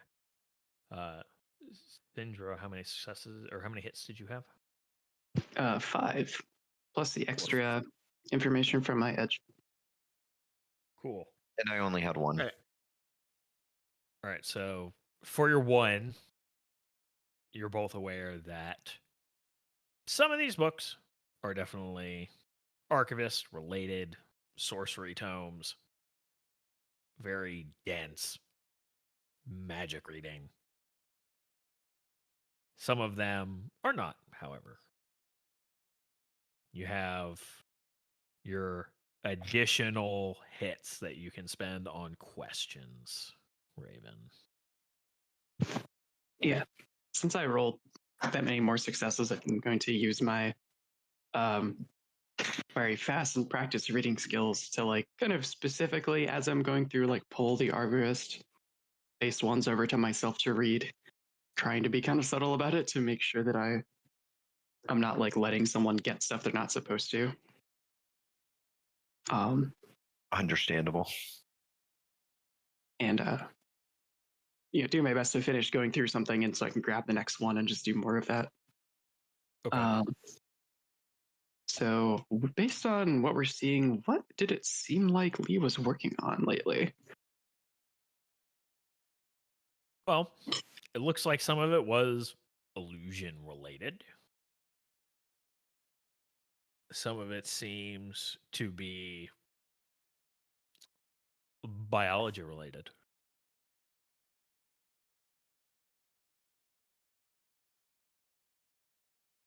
You do, amidst the books, there is his notebook. Yeah. But that's a valuable piece of information. This is just looking at the books. That's what you know, without opening his notebook. Oh, okay. Oh, well, I'll move to notebook next if that's within the same category of stuff. Yeah, it's just a separate clue expenditure because you're like, okay, what is he working on? Oh, that's fine. What is he taking notes on is another thing. Yeah, I'll use my next one on that then. Okay. His notes, the first few pages looks like some of his own formulas for doing illusions. It seems he has sort of hacked the more classic formulas into a more workable methodology. Nothing strange or unusual. It's pretty common for people to find their own ways to doing things. Some of these are here. There is a lot of notes talking about biology, how curses can influence the biology, how it's curious that sorcerer biology is not really changed aside from the addictive need of performing magic. Whereas many of the other accursed, such as the Get of Lyca, which are mentioned consistently in his notes, are deeply physically affected in various ways. And that perhaps in these biological related magics, perhaps there is some secret key to unraveling a curse, such as the curse that is entangled upon the Get of Lyca, if you can solve the biological component. By unraveling, does he mean undoing the curse so they're no longer cursed, or learning enough about it to make use of it in other ways? Hopefully undoing it. Interesting. It doesn't explicitly say that. Yeah, but that is like what it kind of seems like he's trying to do. Yeah. So you've got 3 more, I think, at this, or no, 2 more. Well, I do also have an extra one. Okay. I don't know if that was counted or not. I did. How many did I just do? It was 2 plus there was the 1, so that's 3. You just did 2. And there was the base one too. And then there's the 2 more from successes, and then the 1 from the edge. So, does it seem like he had a Get of Lyca with him for this research?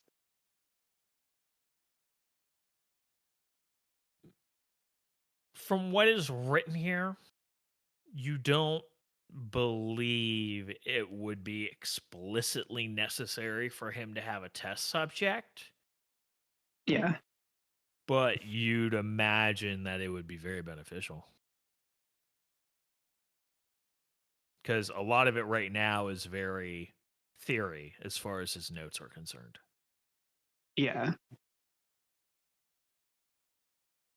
Thinking back on what I know about him, is he a biologist in the mundane way as well? Or not particularly. Most of his biological inclinations are in regards to using magic to manipulate biology. Oh, okay. So this is not like his day job as like a researcher or something. Yeah, like you can easily recall times where you've seen him in the library reviewing like books on topics such as the 4 humors. and other such things. Oh, fun. Yeah. Yeah. Let's see. So you said having a test subject would have been beneficial. Does it seem like he would have, like, based on the information he's gathered, does it seem like he has benefited from that, or just that would have made things better?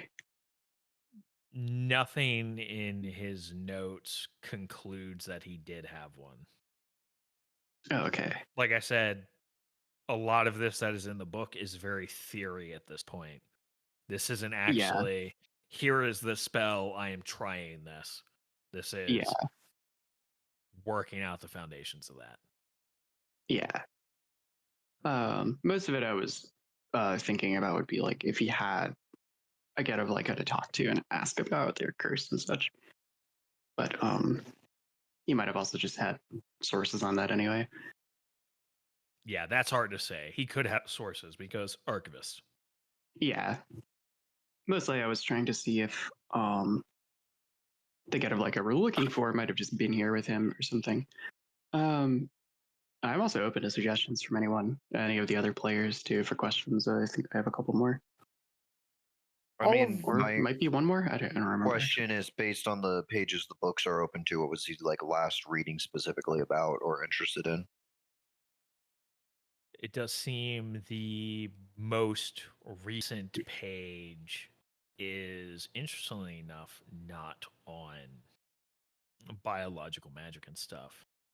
There is some scribbled notes about a quick, let me double check my name here that I've got.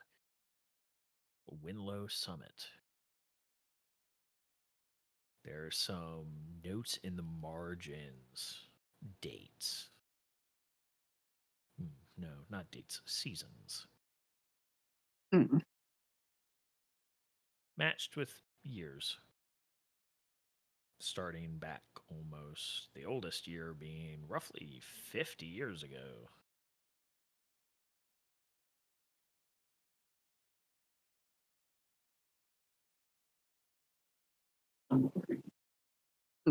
Are these seasons and location listed here relevant to either of you? Have I heard of Winslow Summit? You're familiar with it. You all would technically be familiar with Winslow Summit. It's the tallest mountain in the mountains surrounding the city. You specifically, as a Get-a-Leica, would know Winslow Summit has been a problem child. There are consistently weird things about it that you and yours have to deal with from time to time. But you know, Winslow Summit, roughly, well, coincidentally enough, roughly 30 years ago, had an incident. An alleged horrible accident. You don't know the details, but the lodge near the top of the mountain was shut down roughly 50 years ago.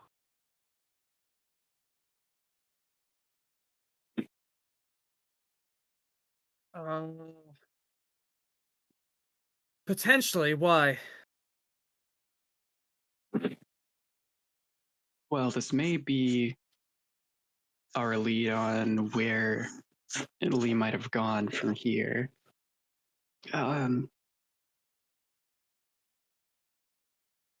He at least had notes about it. He was interested in Winslow Summit and happenings there in some form, but I'm not sure what yet. Based on his research, he was interested in unraveling curses, at least those of a biological type, so namely not ours. But in particular was interested in the Get of Leica.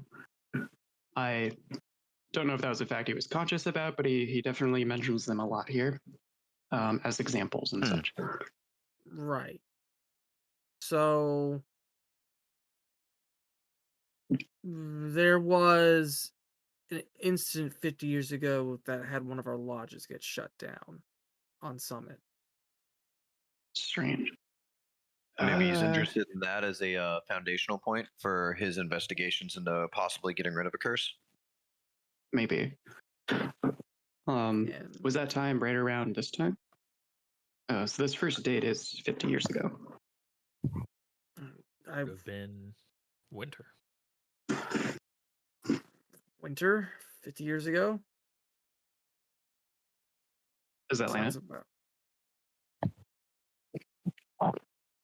Yeah. Sounds about right to me. No specific date, right? None other than the year. So question for I'm just gonna refer to it as our little pack in the mountains. I imagine very much weary of people coming and going that aren't attended by other Leica. Generally, yeah. Nobody is supposed to go up to the lodge up there. Like, mundane people don't go up there because, well, it's been shut down. It's been condemned. It's considered not safe to drive all the way up there because the roads haven't been taken care of for decades. It's an old ski lodge that was after the accident. Nobody ever bought it and tried to fix it up or anything, so it's been abandoned all this time. Funny enough, I imagine the only people go up there are the ones like Dan. Yeah, I think that'd be the perfect place to disappear off to. It would for a great number of reasons. I have concerns with that. Does Dan mention anything else about the summit? Not in the notes. Oh, Dan is Damiani's character. I just meant because he does like urbanics. Hi. Yeah. And Dan referred to themselves in the third person. That fucked me up. Dan does that sometimes. Yeah. That's not surprising. Would Lee has nothing more in the notes about the summit. The lodge is shut down. No one should be going up there. No one might even be difficult for you to travel up there, realistically. Well, there are more times here, though, not just the first. There might be a pattern, something he was trying to observe. Mind if I take a look? Yeah, no problem. Would I be able to make possibly an Enigma's roll or something similar to look at the dates and possibly match them up with other events or what have you? Sure. We'll say Enigmas and yeah, probably either intelligence or cunning. Fair. Hopefully the dice won't fuck me over this time. If not Enigmas, I could also see Enigma's is my best stat. I'm letting you know right now. Diff 0 because of investigating, or diff something else? You're trying to see if anything rattles in the brain, so diff 1. Okay. Wow. Oh no. Can I spend 2 momentum to turn that into a success since we have a bunch of momentum? I have no problem with that. I have no problem for that. Because at this point the dice just hate me. Okay. I've not done much down better. to 3 and I succeed. Are you sure you're not cursed in real life? Right? You think about it, you're looking at these dates. They all years seem to be alternating every 10 years. Winter every time. And if you follow this pattern, it's lining up this year, and you rattle your brain and you recall there's been stories that come around that place. People say it's haunted because of the things that have happened, and there have been people who claim to be trekking up there who do go missing from time to time.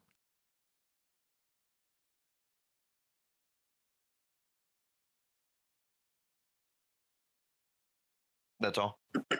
Yeah. Okay. Well, it sounded like you were trailing off to another bit.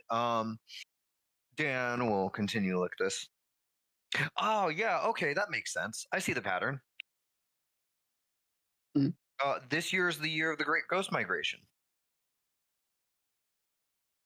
The Great Ghost Migration? Yeah. I've actually told the story a few times. So about every 10 or so years in the winter, which luckily this year lines up with, people go missing a little bit more, Interesting. particularly in the area, that area. Yes, because people shouldn't be going up there. Yeah, but if people shouldn't be going up there, they would go missing at a consistent rate. But it's every 10 years, every winter, every 10 years. I wonder what it Thus, is about that. it correlates with the Great Ghost Migration. Didn't realize ghosts were a migratory species, but all right. I mean, me neither until I found out about the stories. I also didn't know we had any dead around here. I will Anyway. say, as an archivist, ghosts don't migrate. Oh yeah, I said that with sarcasm. I'm sorry. Yeah. Tyler's I just know. staring at the floor, off to the side. And I'm like, what did I do to Bo? What did I do to her? Well, I think that is as good of a lead as any. Let's take a look around the rest of this place real quick, at least give it a once over. So we don't miss anything. Bo's gonna go back into the bedroom. He's gonna look for backpack, any like signs of like hiking gear. Anything that someone would reasonably take up to a ski lodge. Skis. Okay, well, you did technically already attempt an investigation roll. So you're not going to be able to get clues. That said, you do see there are a pair of sneakers. The bed is made, for the most part. Look around. You don't see any jackets.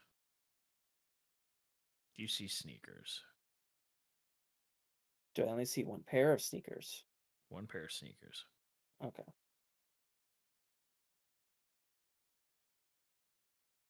There is good.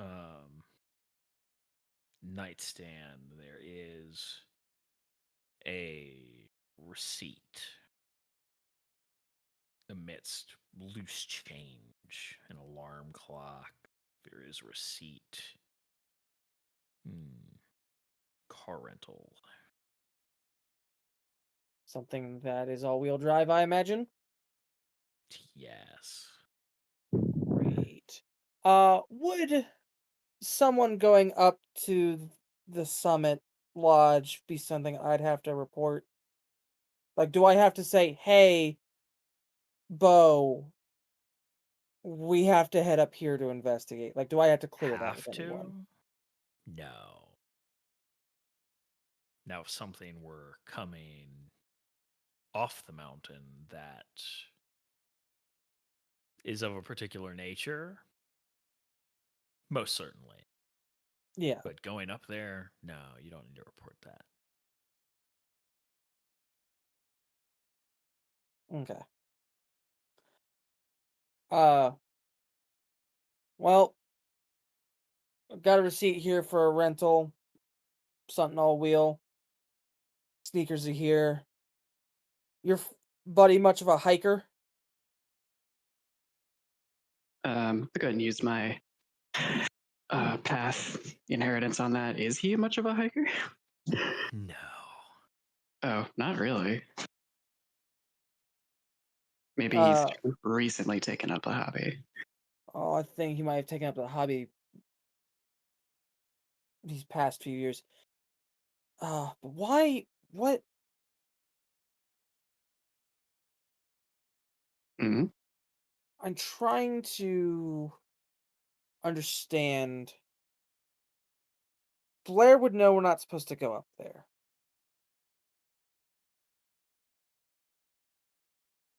You mean Bo? No. Oh, Blair, the one you're looking for. I'm sorry. Yeah. My cousin. I out of character got that mixed up. Oh, okay. Blair would know that we're not supposed to go up there, let alone take anyone up there. Makes sense. What if he thinks that the timing of this and Blair's curse are related? Specifically, that he might be able to do something about the curse on this most auspicious of times in that auspicious place. I think that is a distinct possibility. Because obviously, the significance is important if people end up going missing, and it is not just the Leica making it happen. So, yeah. Blair also might feel less inclined to follow the rules of a family she's planning on leaving. Which would lead one to believe that they intend to. Oh, this is so exciting! Romeo and Juliet, her curse away. At the mention Through the power of love and magic. At the mention of the people that like him go missing, Tyler will look up a bit with a harsh stare. Romeo and Julieting yourself just turns you from one type of a curse into another, if you catch my meaning. Oh, I know how it ended. But, you know, people are suckers for couple versus the world. True. They think their ending will be different. Who knows? Maybe it will be. If they went up, part to see. If they went up there as cursed, they're in danger. We need to get going. In danger from your family, or no? It's complicated. Well, you can tell us on the way. I don't know if I can. Fair enough. I can't say much. Also unrelated, I do remember the car it was supposed to be. It was a Nissan Sentra. Okay. I was going to say, like, there are 3 Nissan sedans I got to remember the names of. Don't know if they were all there in the 90s or... Yeah. I know the Nissan Sentra was the 90s sedan I was thinking of. And yeah. Then I blanked on it, and this one. Yeah. So seems to be. Which means one of you are going to have to get in the back of my truck. I can do it. Okay. Oh, good. Okay. Because I don't think your little sports car here is going to make it up that road. I mean, you never know until you try. Well, I feel like I know. I think I have an idea. I will, while he was looking at the bedroom, I'll look at those papers that were on the counter that you mentioned, if I remember correctly. Yeah. You see that there is some papers. You see there is a signed notice of return to fill up the vehicle, note any damages or anything, whole deal. You also see a grocery receipt. Looks like food stuff, drinks.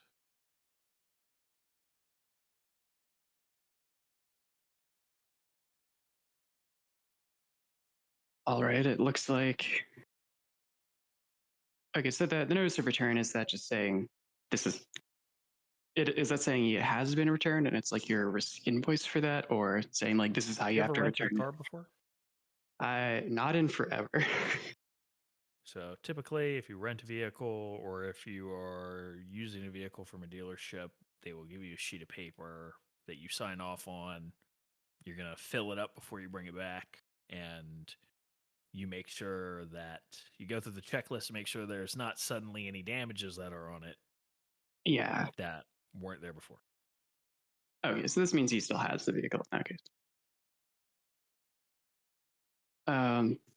Well, this goes with the car rental, and I think that would mean these were road trip snacks on the receipt here. So that's all adding together.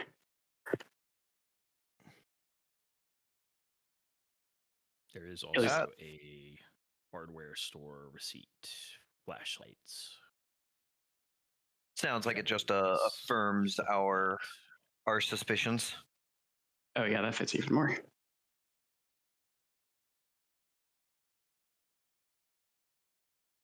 Typically, when shit goes down in that summit, it's pretty like we have.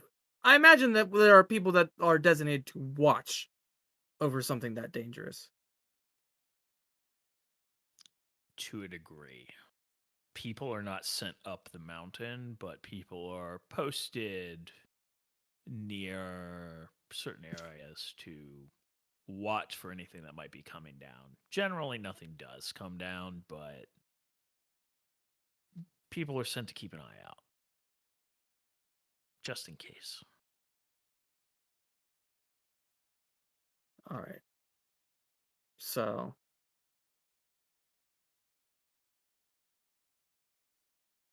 so people are just kind of like on the lookout for. They don't actively monitor it. Yeah. Well, It's I generally imagine considered a bad idea to go up there, so people don't go up there. Yeah, well, if only. It's the time of year. 'Tis the Do season to we- fuck around. And find out. Do we typically try to keep a tight lid on it? Like us talking about it? Not when it comes to other accursed, not particularly. Okay. So, It's generally understood that there is some shit up there of some nature, so people just give it a wide berth. yeah. So let's all get in the truck, and I'll explain on the way. You're gonna have to put your head in through the back window if you want to listen. Dan. Oh, that's fine. I can make sure I have an ear on the conversation. I don't like how you phrase that.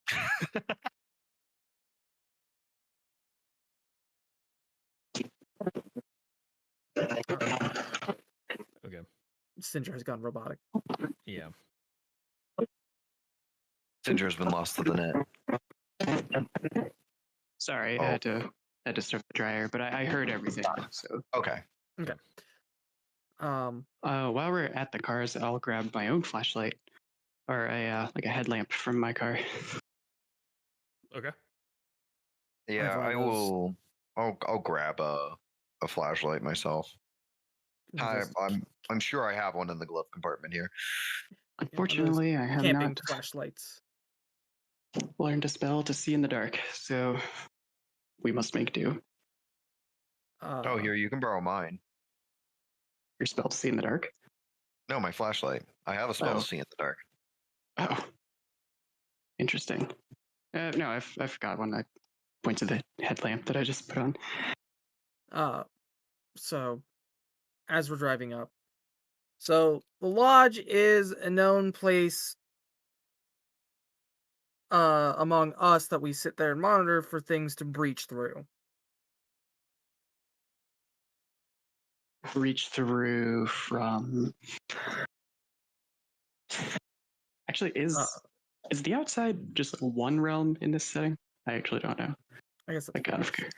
It's not super clear. Like, there is definitively the outside, which is the realms beyond this. There are pockets as far as we know. There are definitely definitive places, separate timelines that kind of diverge.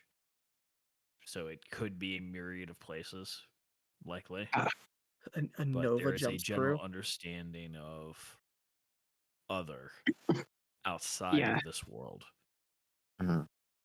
Breach through from where in particular? What flavor are we dealing with?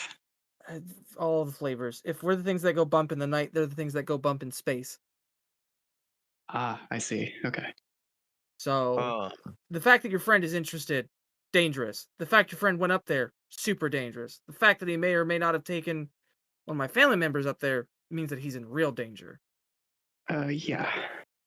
Out of character. Just getting a sense for what the significance is. Does this count as getting the requirement for getting a curse die that is coming together to solve a problem?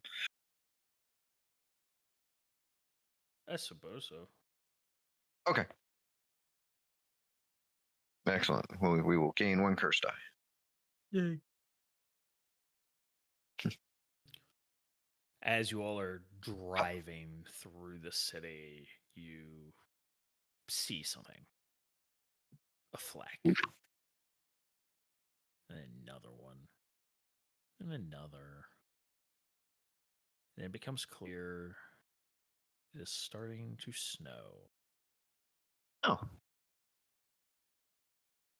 That might complicate things. So I didn't know what time of year it was when I described my character. Can we assume I have like a bigger, longer jacket on? Banned. Damn. How dare you? No, that's fine. Also, I locked Lee's apartment again on the way out. Okay. Probably. So not heathen.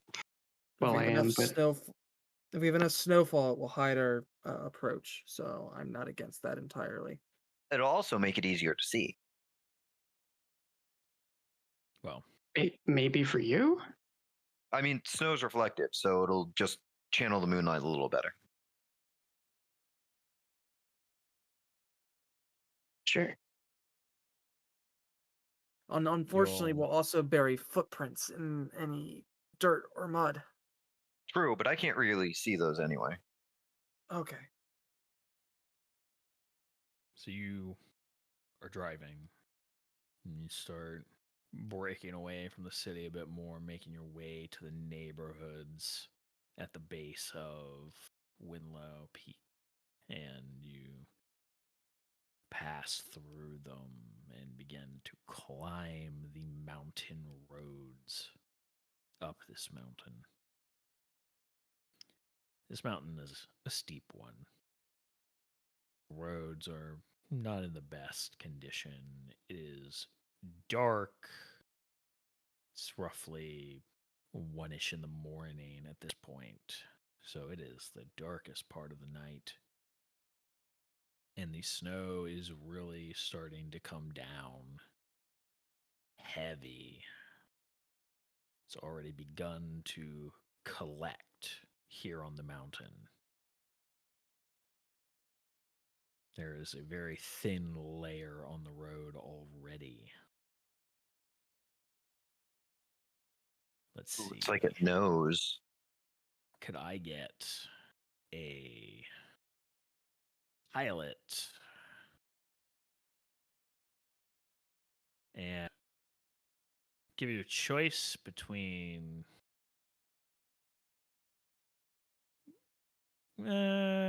cunning, resolve, or dexterity?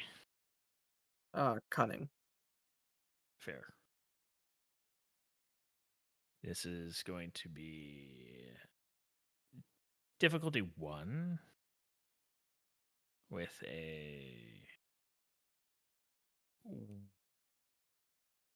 it's going to be a 1-point complication as the wind is starting to pick up and the cloud or the snowfall is getting heavier. Any exceptions to me using a momentum to buy off that complication?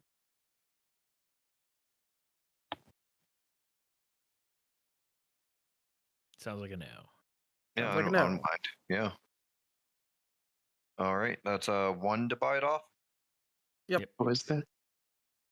Just using a momentum to buy off the complication. Oh, yeah, all good. Sorry, Yeah. I was looking up a rule thing. Yeah, it's no problem. You get your 1 success. So you hunker down. This is nothing. You've driven up snowy mountain roads before. This is not a concern. This is baby shit. So you start driving. You've been driving, but you press on going up the road. You do eventually hit the part you have been dreading after a half hour, though. The snow has already amounted to about a half an inch collected up here. So you think the storm front definitely came from this direction, you think, with it being this built up already. And it's not showing signs of stopping anytime soon. But you've hit the point in the road where the asphalt ends. And now it gives way to gravel. And you continue to drive up, the truck crunching along the gravel road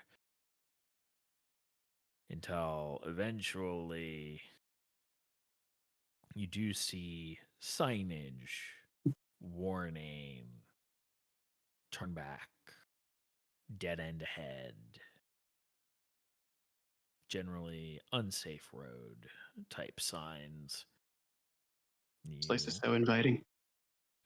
press on, taking the road as far as it'll go, and you are going to reach what is the natural end of the road up this mountain where the gravel ends. You do see there is a dirt path forward where you can faintly make out a pathway a vehicle could go through. But this is technically the end of the road. I haven't seen any other vehicle yet. No. Guess we gotta keep going. We could try to push through. I mean, Looks it'll like a be pretty car. obvious when the truck can't keep going, right? It will be, but that also means that if we have to make leave in a hurry, it's going to be a problem. I recommend that we get out and hoof it. I mean, Oh. if we hoof it, wouldn't that mean it'll also be a problem if we have to leave in a hurry? Difference is one of those will end up with us trying to leave in a hurry. The other one ends up with us rolling down a mountain.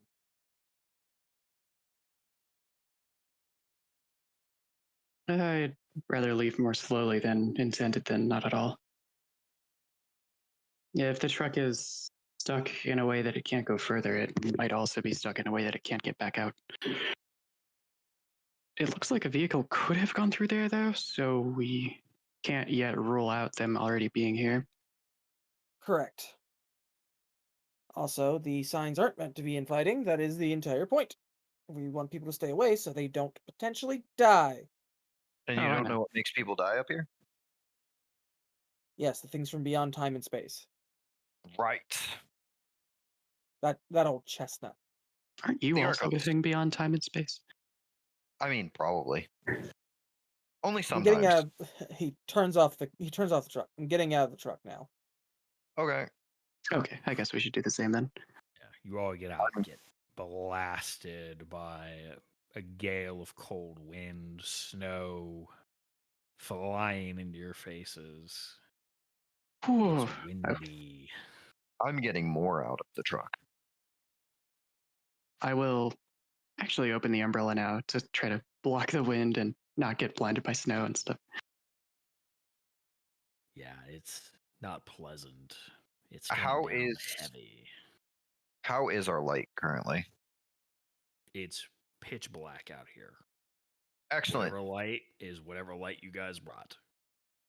I will take off my sunglasses and I will activate Burning Halo as the small little flames in my eyes become roaring fires of determination, and it is now illuminated to medium range.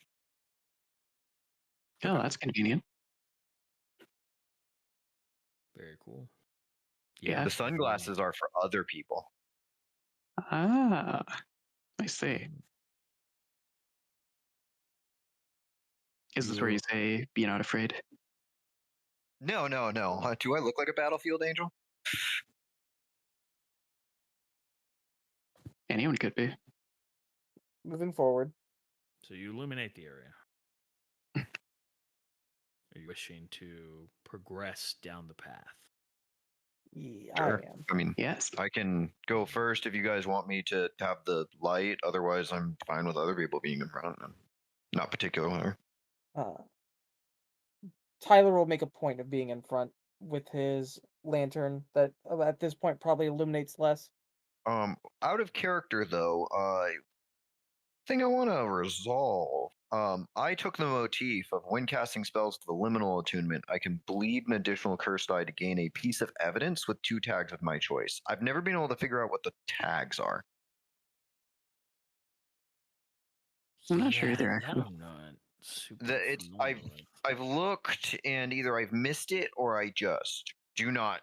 It's not obvious. But it will change if I bleed a curse die to do this. Because in order to cast a spell, I only have to hold a curse die. Let's see. And it seems like for this, it might be like if I can just like, I don't know, I fucking have footprint vision or something. A clue tag is a tag that determines what kind of clue the evidence in question is. They determine what skill is needed to uncover the evidence, as well as limiting which skills the enhancement it provides can be applied to. They also determine which contact tags can uncover the evidence. So, some examples: academic, accursed, bribe, data, forensic, gossip, security. So if by this logic I immediately gain a piece of evidence with 2 tags of my choice, I would essentially just decide what skill and attribute would have been used to gain that piece of evidence.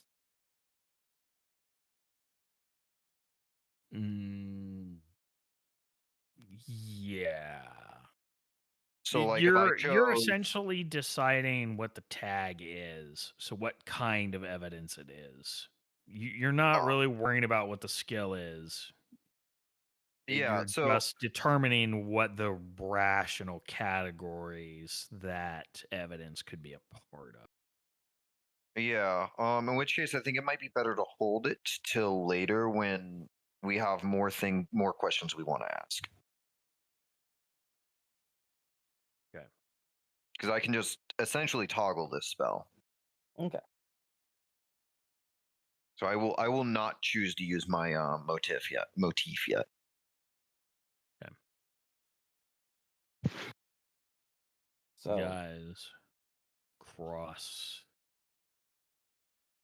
into the pathway. Wind whipping and howling, the snow is coming down. And there's definitely a feeling about this place. and You can pick up that there is some magic about this place. It's not like Lee's place where there was illusions thrown down. There is a almost unnerving air about it. Tyler would like to look for signs of recent movement of people, like signs of people that have recently moved through here. Survival, I would think, would be appropriate. I need to actually look at the skill list, see how they define some of these skills, because some of them are not super clear to me. Like, do you want cunning or intellect or survival? I would say cunning is probably the most appropriate. Alrighty. I'm an outsider. This feeling, does it feel like when I'm close to a gateway to the battlefield or the outside? Yeah, kind of. It's not quite like a gateway, but Like the Veil Center, maybe the separation. Yeah, it's vaguely like a liminality, but you don't think you're in a liminality. Okay. It's like perhaps you're in some kind of you've crossed into some kind of boundary area of some kind. Difficulty Okay, one or yes. Okay. With a 1 point complication. Okay. Oh boy. Weather and time. Yep. Okay. Oh, nice. I will take 3. That should buy off. How do you want to spend your last hit? Let's spend it for a question you can ask or add momentum or whatever. Well, can I get the original answer first? To Yeah, you can faintly make out tire tracks in the fallen leaves and dirt and stuff. They're slowly being filled in by snow, but you can make out truck tire tracks. Okay, he's on those like a bloodhound. Okay. As a note, just because you guys would probably be able to easily perceive this, as the feeling gets stronger, Dan gets more relaxed. Tyler does his best not to look at Dan, so damn.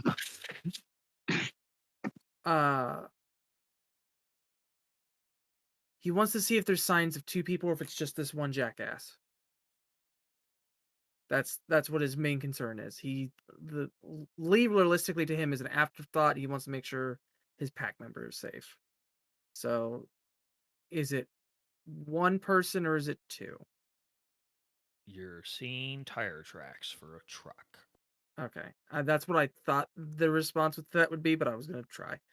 Yeah, unfortunately, it cannot let you. No, that's fine. Just they look slightly gather information out of the air. No, that's fine. Are they I didn't know if it deeper was on the driver's side, or are they relatively even? I was like, oh, it's 2 sets of treads. Like 2 vehicles went through. How old are the tracks? At a guess, 2, maybe 3 days. Okay. Oh, it's pretty old.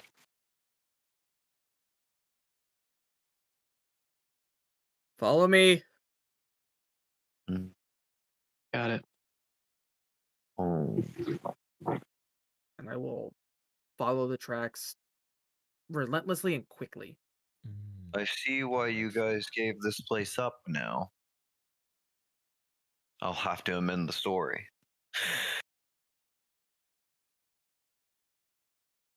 I will follow along.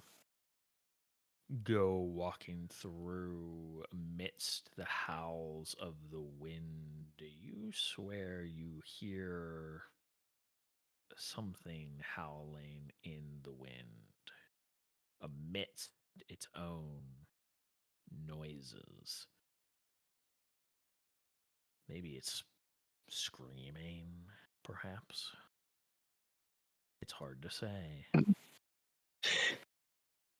Does that sound like one of yours, Tyler? You're more familiar than I am by a lot. Do I recognize that is a normal noise from one of us in our primal form? The wind is making it hard. I would say I think this is an appropriate culture roll for you, considering you're checking to see if this is a type of voice you would recognize. I would say probably a mental to pick up if this is relevant. Would I be able to test a similar roll, see if I recognize these types of noise for any kind of accursed?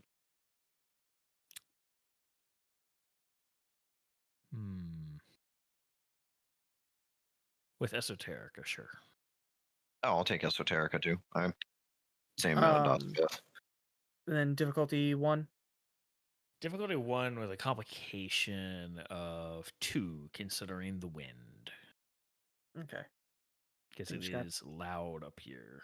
I think I just might have to take that on the chin. Trees rustling and all that fun stuff. And distance. Only 1. Okay, so you're not able to buy off the complication. Fascinating. Oh, same. Yes, you both.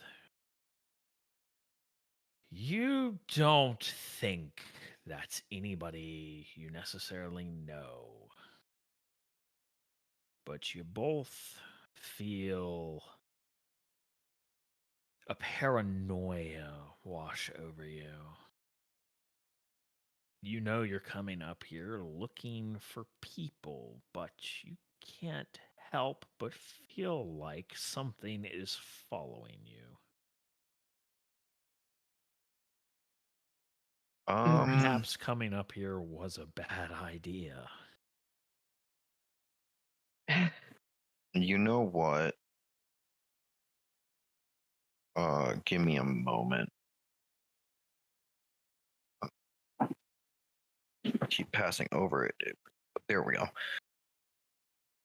Paranoia. Ooh, is the scene gonna be long enough though? I mean, I guess so.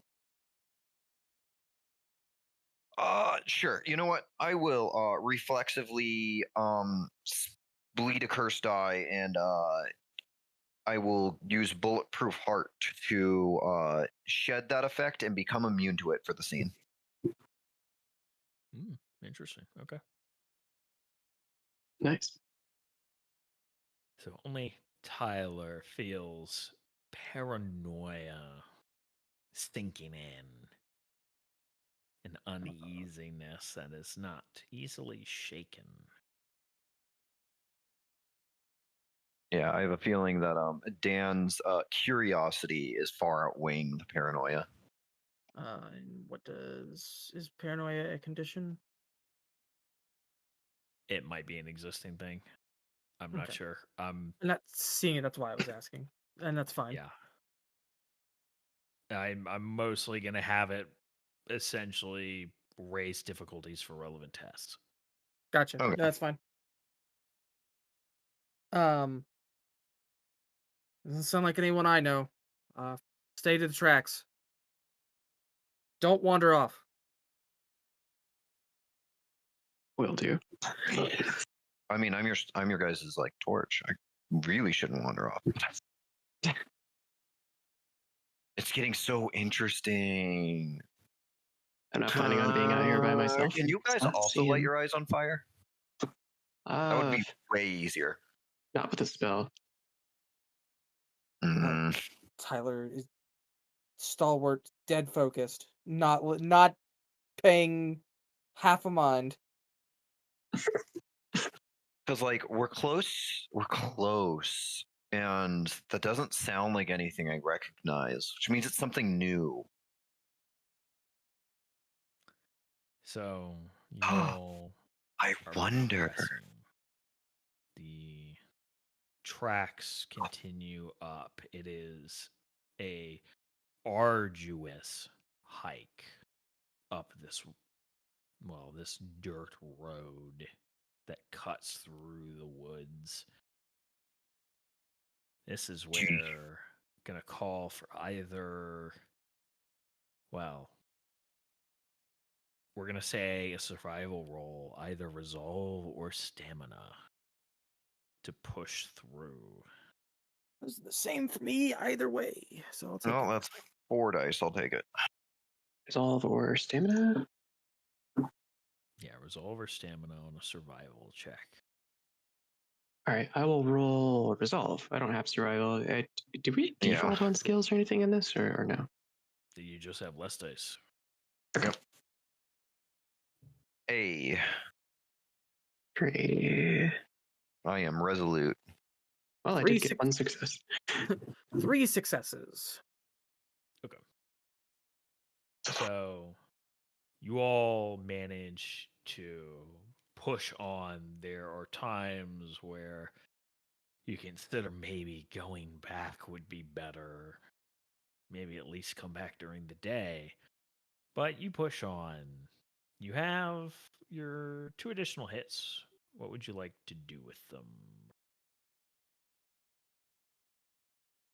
Maybe we want to add momentum in. We are kind of low on momentum. You could. This is Brandon's choice, though. So yeah, I'm just. We have 2, so yeah. Let's just add it to the momentum. You want to add both or just one? Yeah, add both to the momentum. I will up it to 4. There we go. Okay. You all push forward.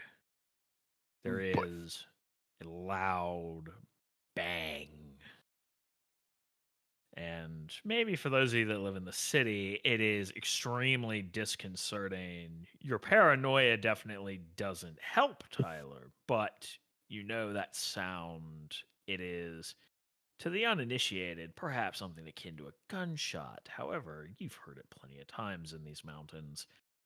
It is the sound of wood exploding due to the expansion of ice.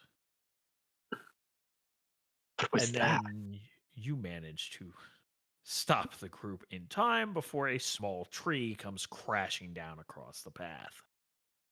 Oh, that was close. Oh. So I've been thinking. Yes. What if a keeper of the broken vine is up here? And that's why people go missing. Is that a out of character? Is that like another type of outcast or? Yeah. So it's another outcast, but not like me. They like to keep. I think they call them gardens. They like plants and nature and stuff. I've been feeling it for a while, and I'm actually really surprised that I didn't know about this place before. But it feels like the space is almost liminal.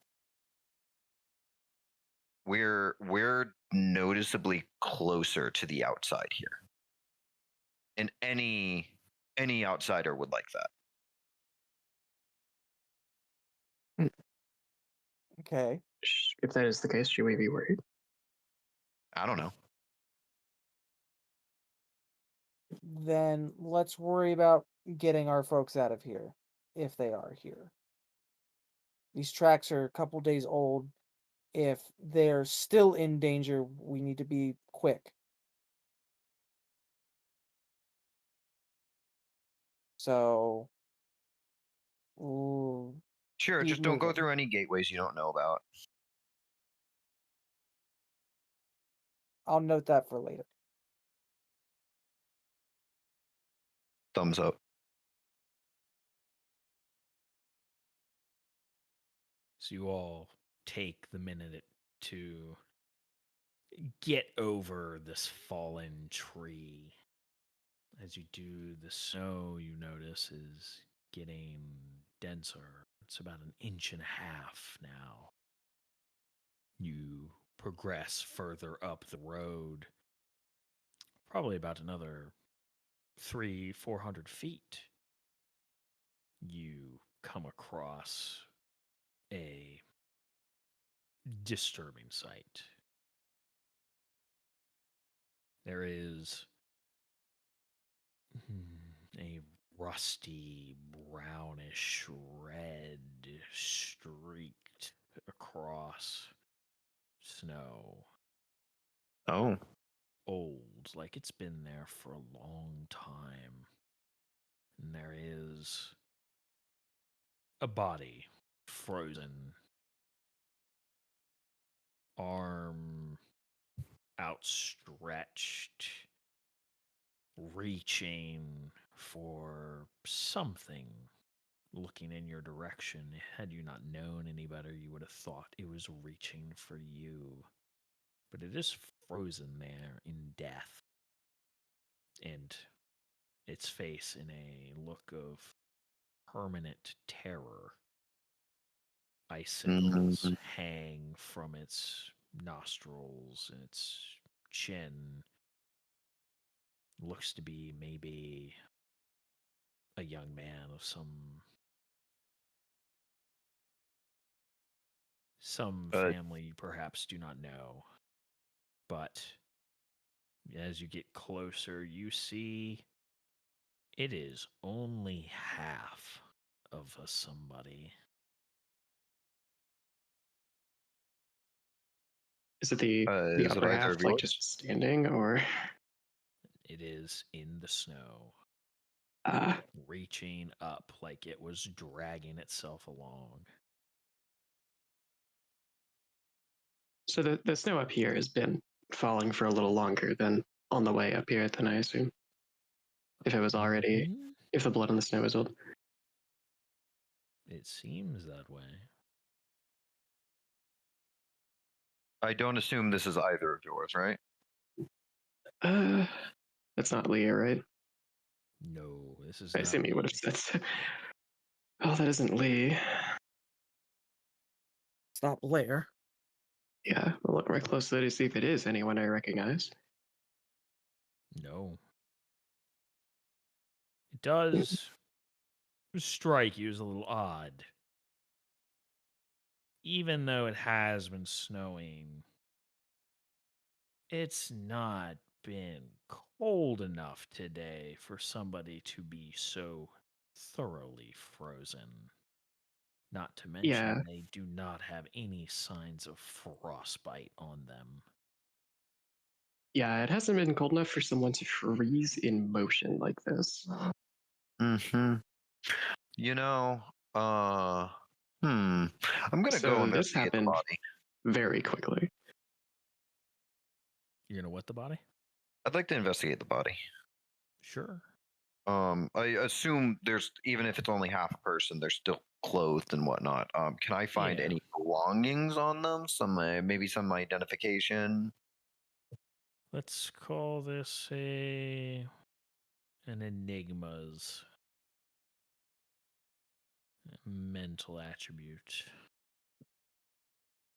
Okay. I'll resolve enigmas as I am in the face of some horrific shit and not flinching. This is literally as big as my dice pools get.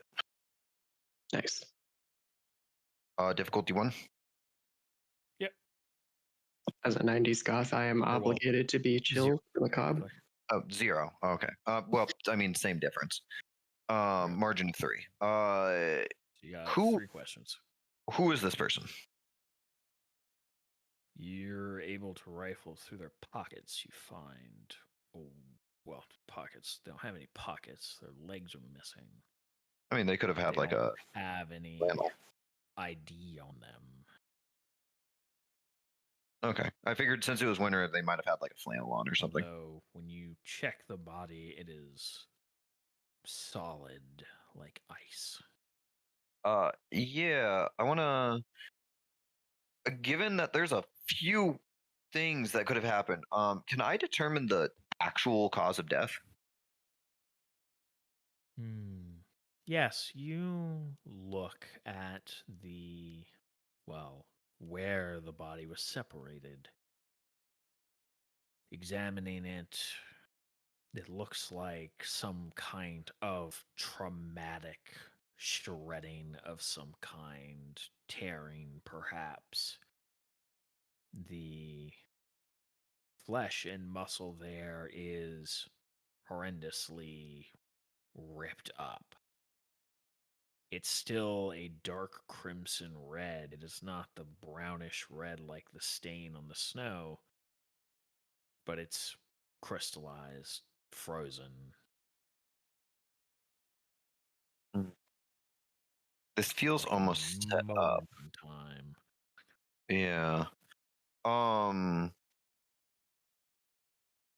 can I determine what caused these kinds of injuries? Like you said, it was a ferocious shredding, but like, would this be more typical of like a Leica or some other accursed or an animal? It seems a little bit unnatural to be an animal. Think on it. Yes, it does seem too unnatural to be an animal. You think on all the weird things you report on. Yes. Whatever did this was a tool, something manufactured. Brutal but efficient. You can't help but wonder, some kind of machine, perhaps.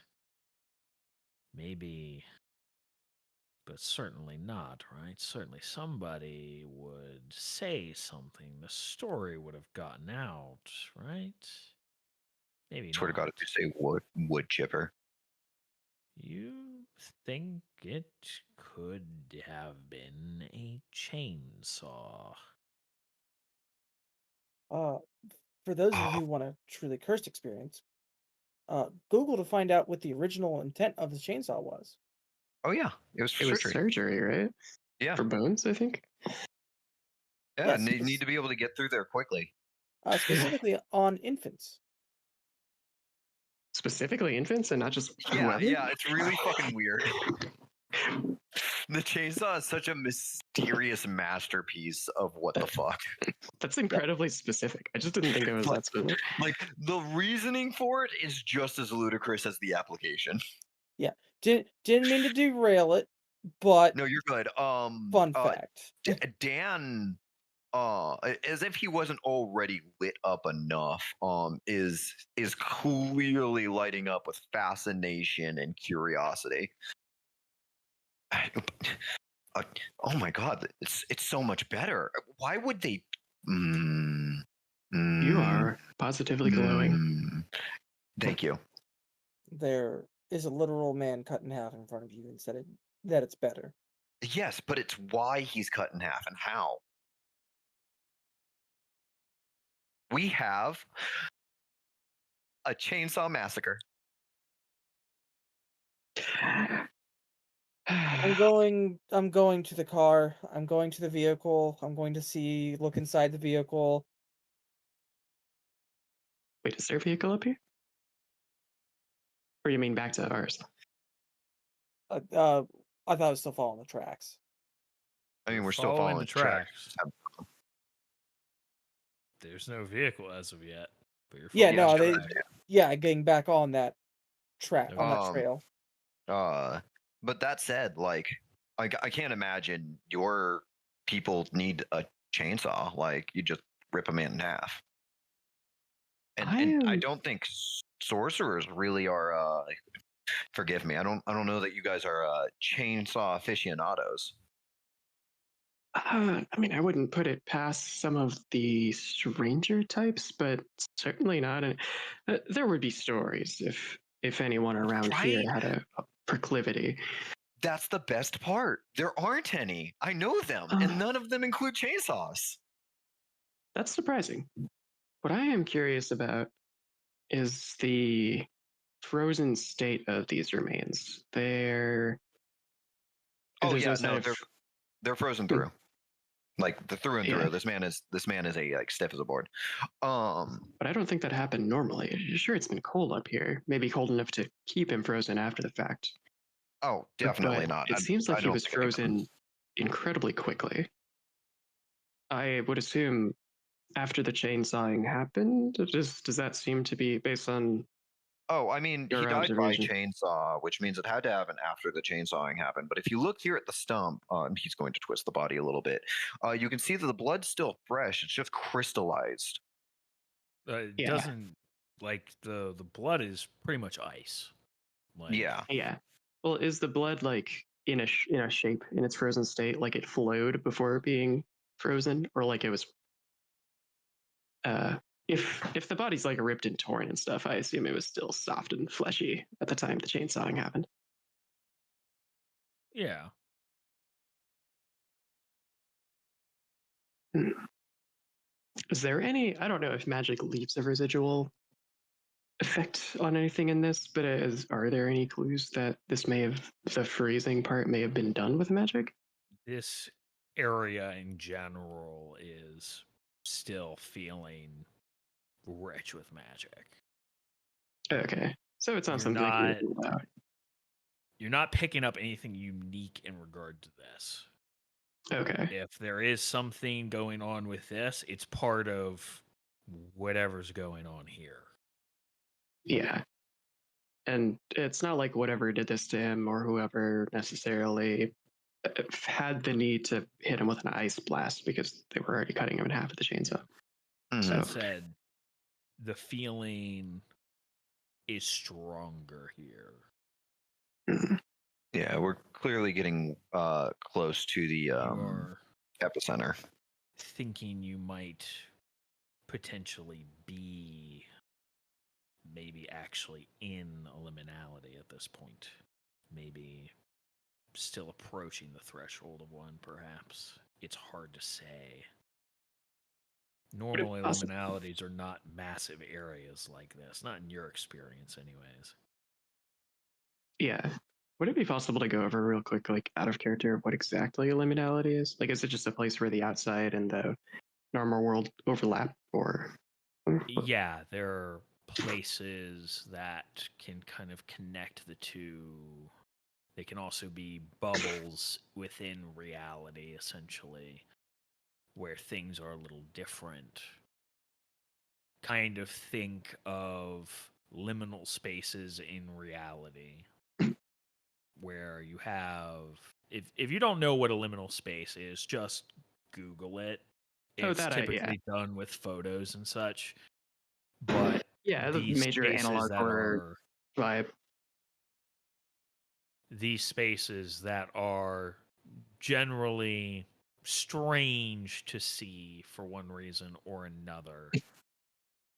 In Curseborne, these liminalities can be connections to the outside. They can be bubbles within the real world where magic has power in some way, shape, or form.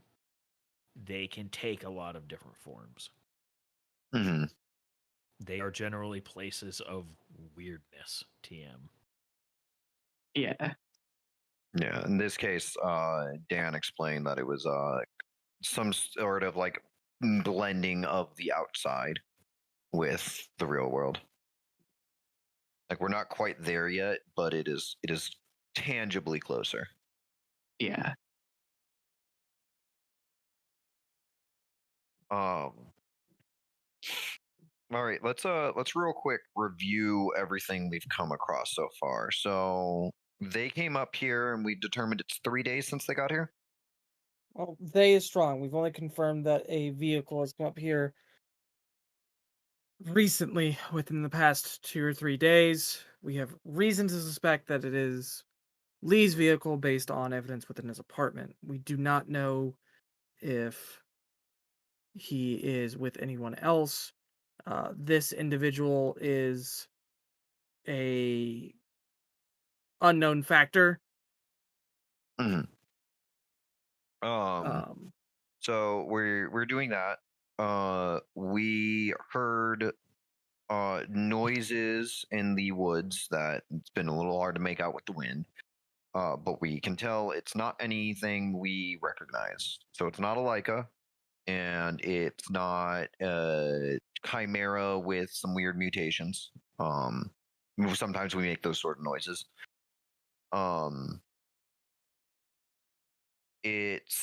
This is a liminal space that is approaching the outside, which is going to be very interesting if we ever get in danger. But I digress. We have found a man who is cut apart with a chainsaw and then frozen. So we don't need to worry about sneak attacks because chainsaws are loud.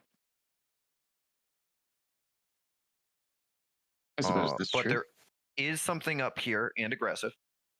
So we do need to watch out for that. They got farther than here. which is interesting given we sort of had to stop because of the path. So at least up here, even if they weren't using a road, the way was clear. Clear enough to confidently drive. True. Because I don't know if that Lee, just means there was less snow or what. you mentioned Lee isn't a hiker. That means he probably doesn't do a lot of driving up in the hills. No, he had to rent a car to get up here even. Exactly. So his usual ride wouldn't do it. So we can count on him having less skill than us. Yeah, that reduced skill might also be why he even attempted going further. We know he's chasing an event that happens once every 10 years in the winter. Yes.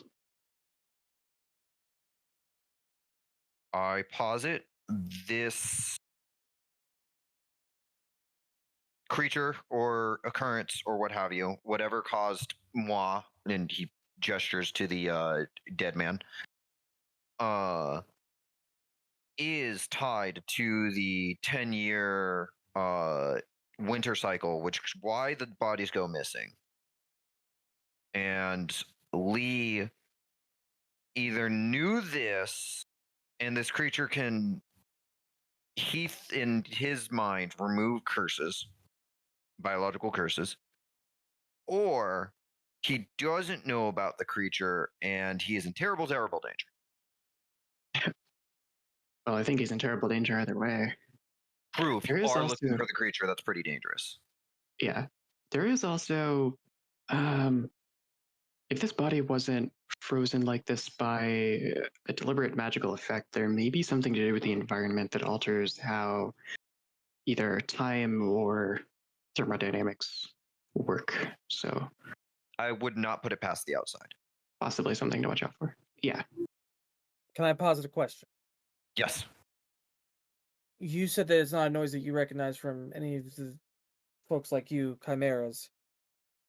Are there folks that could, instead of, say giving themselves 2 right hands, give themselves a right hand and a chainsaw for the other hand?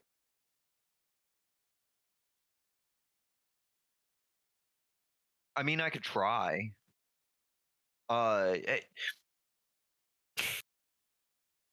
You must understand, we're very mutable.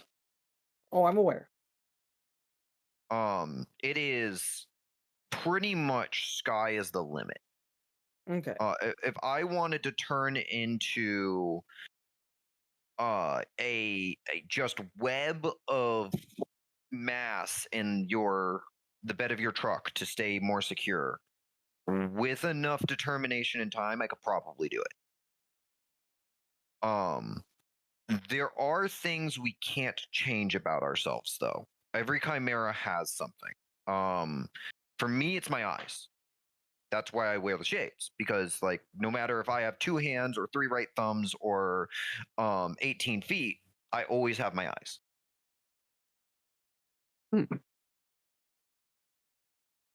I'm surprised you even maintain a humanoid form when you're not around normal people. It's easier to get around and interact with the world when you do. I suppose. The chimera that can't maintain a humanoid form or simply too different from people generally have to sequester themselves to different places, and there's a certain amount of inconvenience that comes with that. Yeah. Oh, I just meant at times when you're not around normal people. I'm surprised you. I mean, it happens. So modifying one's body with some sort of mechanical part is possible. It wouldn't be mechanical, but a biological equivalent might be. For example, if I wanted to replicate a chainsaw, I would probably grow a second heart as the motor, and then use a spare rib and divide it up into little chains, and then use some sinew to make the chain spin as the heart pumps. Okay, so keeping you on track. You mentioned earlier that this could have potentially been a Keeper of the Vine, Whisperer of the Vine. A keeper of the broken vine is what they like to call themselves. But they they're have very different from Chimera like us. Okay, which is what I was going to get clarification. No. They're more like Have you ever heard of like a dryad? Oh yeah. Intellective Yeah, 2. No. They're closer like that. Like think like nature spirits.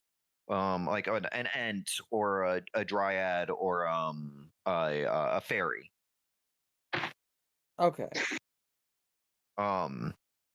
The transmutable property stuff is pretty chimera centric. It is why we are that uncomfortable feeling you get when you stand around me. That is normal even for outcasts when they're near us. I'm pretty confident it's your demeanor. Oh, I'm one of the normal ones. Horrifying. Either way, I recommend that we keep following these tracks before we lose them to the snow. Yeah, I wanted to review what we know now so we are aware and able to more intelligently look around. Also, I don't have my notebook, so doing this helps me keep that fresh in my mind so that I can write the story down later. You give yourself 2 sets of hands, but you... Never mind. I'm anyway, just saying, let's keep going, and I couldn't you will continue theoretically be marching your own forwards. canvas for a notebook? I mean, I could, but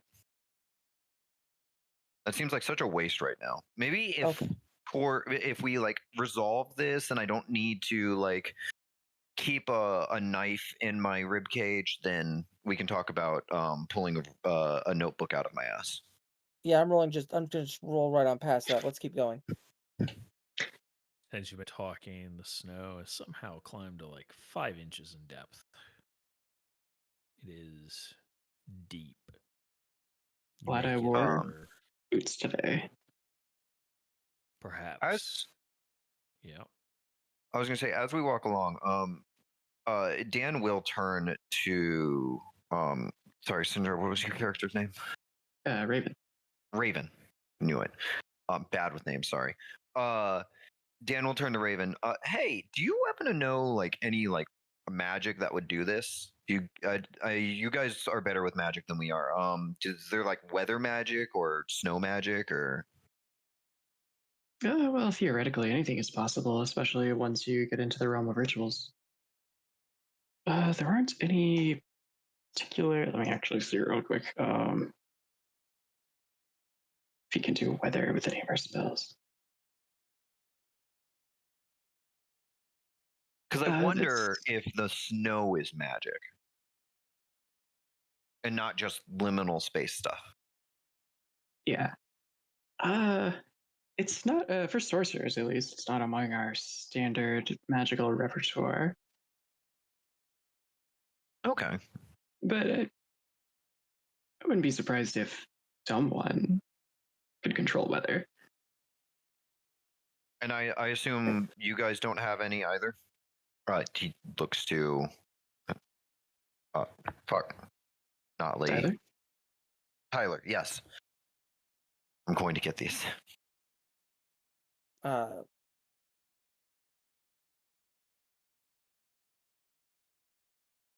can't think of anything at the moment. Okay. Just,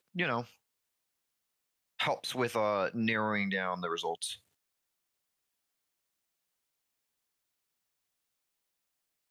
Because this definitely feels inconveniently heavy.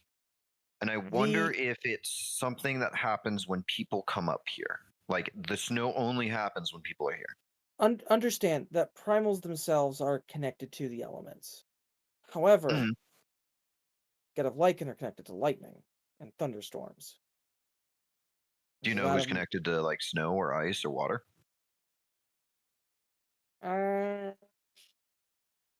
I would know, but Brandon doesn't know.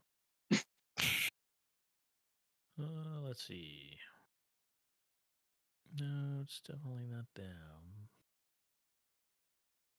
Let's see. Is it the hides?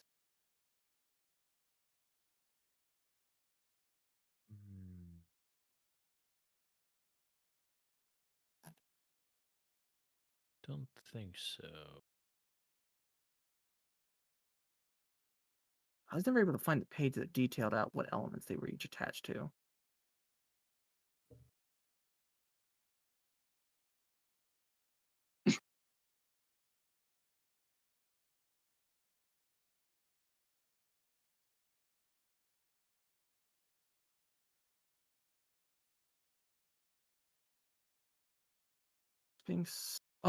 Spanavodnik.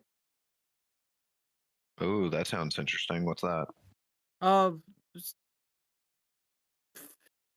They're fish people, essentially. Tyler tries not to say fish people. They are our brothers from the sea. Oh, so not like fish not people? associated with mountains generally. No. Can they live in mountains? I mean, in theory, yes, but they. No, I wasn't the fish. I wasn't sure which was heavier, the fish or the people. The people part. Okay. Okay. Satisfied he can treks on just as hard as he's been doing. So you'll make it like another 30-ish feet when you bump into a log that is almost entirely covered in snow.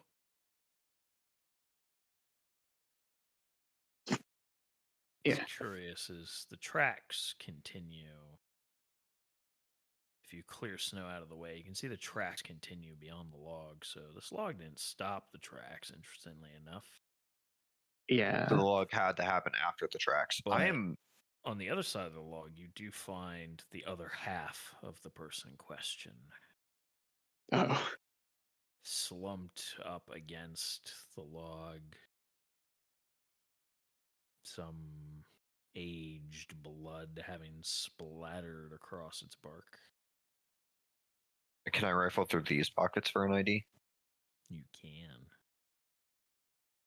Do you want me to make the check again? No. Okay. You find a wallet. Pull out the ID.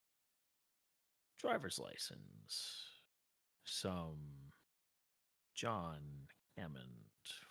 Age, according to this. Wait a minute. That's not right. You double check the driver's license again. You know, the design of it does look a little dated. You see the issue date. 40 years ago.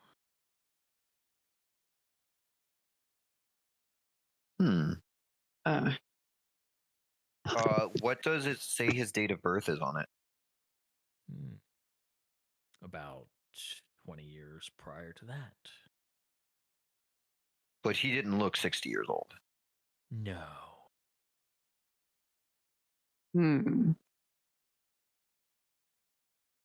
Maybe he's been frozen a little bit longer than we expected. Whether that's by the ice or in time, I don't know. Does one of you have a knife or a hatchet or a... They're probably not chainsaw. Yeah, I have a knife. Can I borrow it for a minute? Sure. All right, I'll try not to go too far. Just let me know if you start getting too dark. I'm going to run to a nearby tree and I'm going to carve a mark into it. Yeah, I hand him it. It's like a ritual knife. Sure. It'll just be like I guess a giant J, because that's the thing that comes to mind first. But it is going to be like clear and distinct. I check and make sure I can see it clearly from like 10 feet away, and then I'll hand the knife back to Raven. All right. Thanks. So, if we're leaving reality, time might get a little wonky. And if people go missing every 10 years, and this license is exactly 40 years old, this man may have disappeared into the outside 40 years ago in whatever Chainsaw Massacre thing happened. Possibly. And is now popping up again because the space is thinner. Maybe. So I am carving a J into the tree so that we know if time is wonky in areas or all around. Because if it's in areas, then that J should get healed over and create like you see the people who do like tree art? Yes. Yeah. And how like the trees like will like reflect letters in them if they've been like wired the right way or marked the right way. It's gonna be like that. Except it's gonna be a giant J for, I guess, John. It was the first thing I thought of. Oh, it's no problem. I wonder if the log that these legs are leaning against also disappeared into the outside along with him.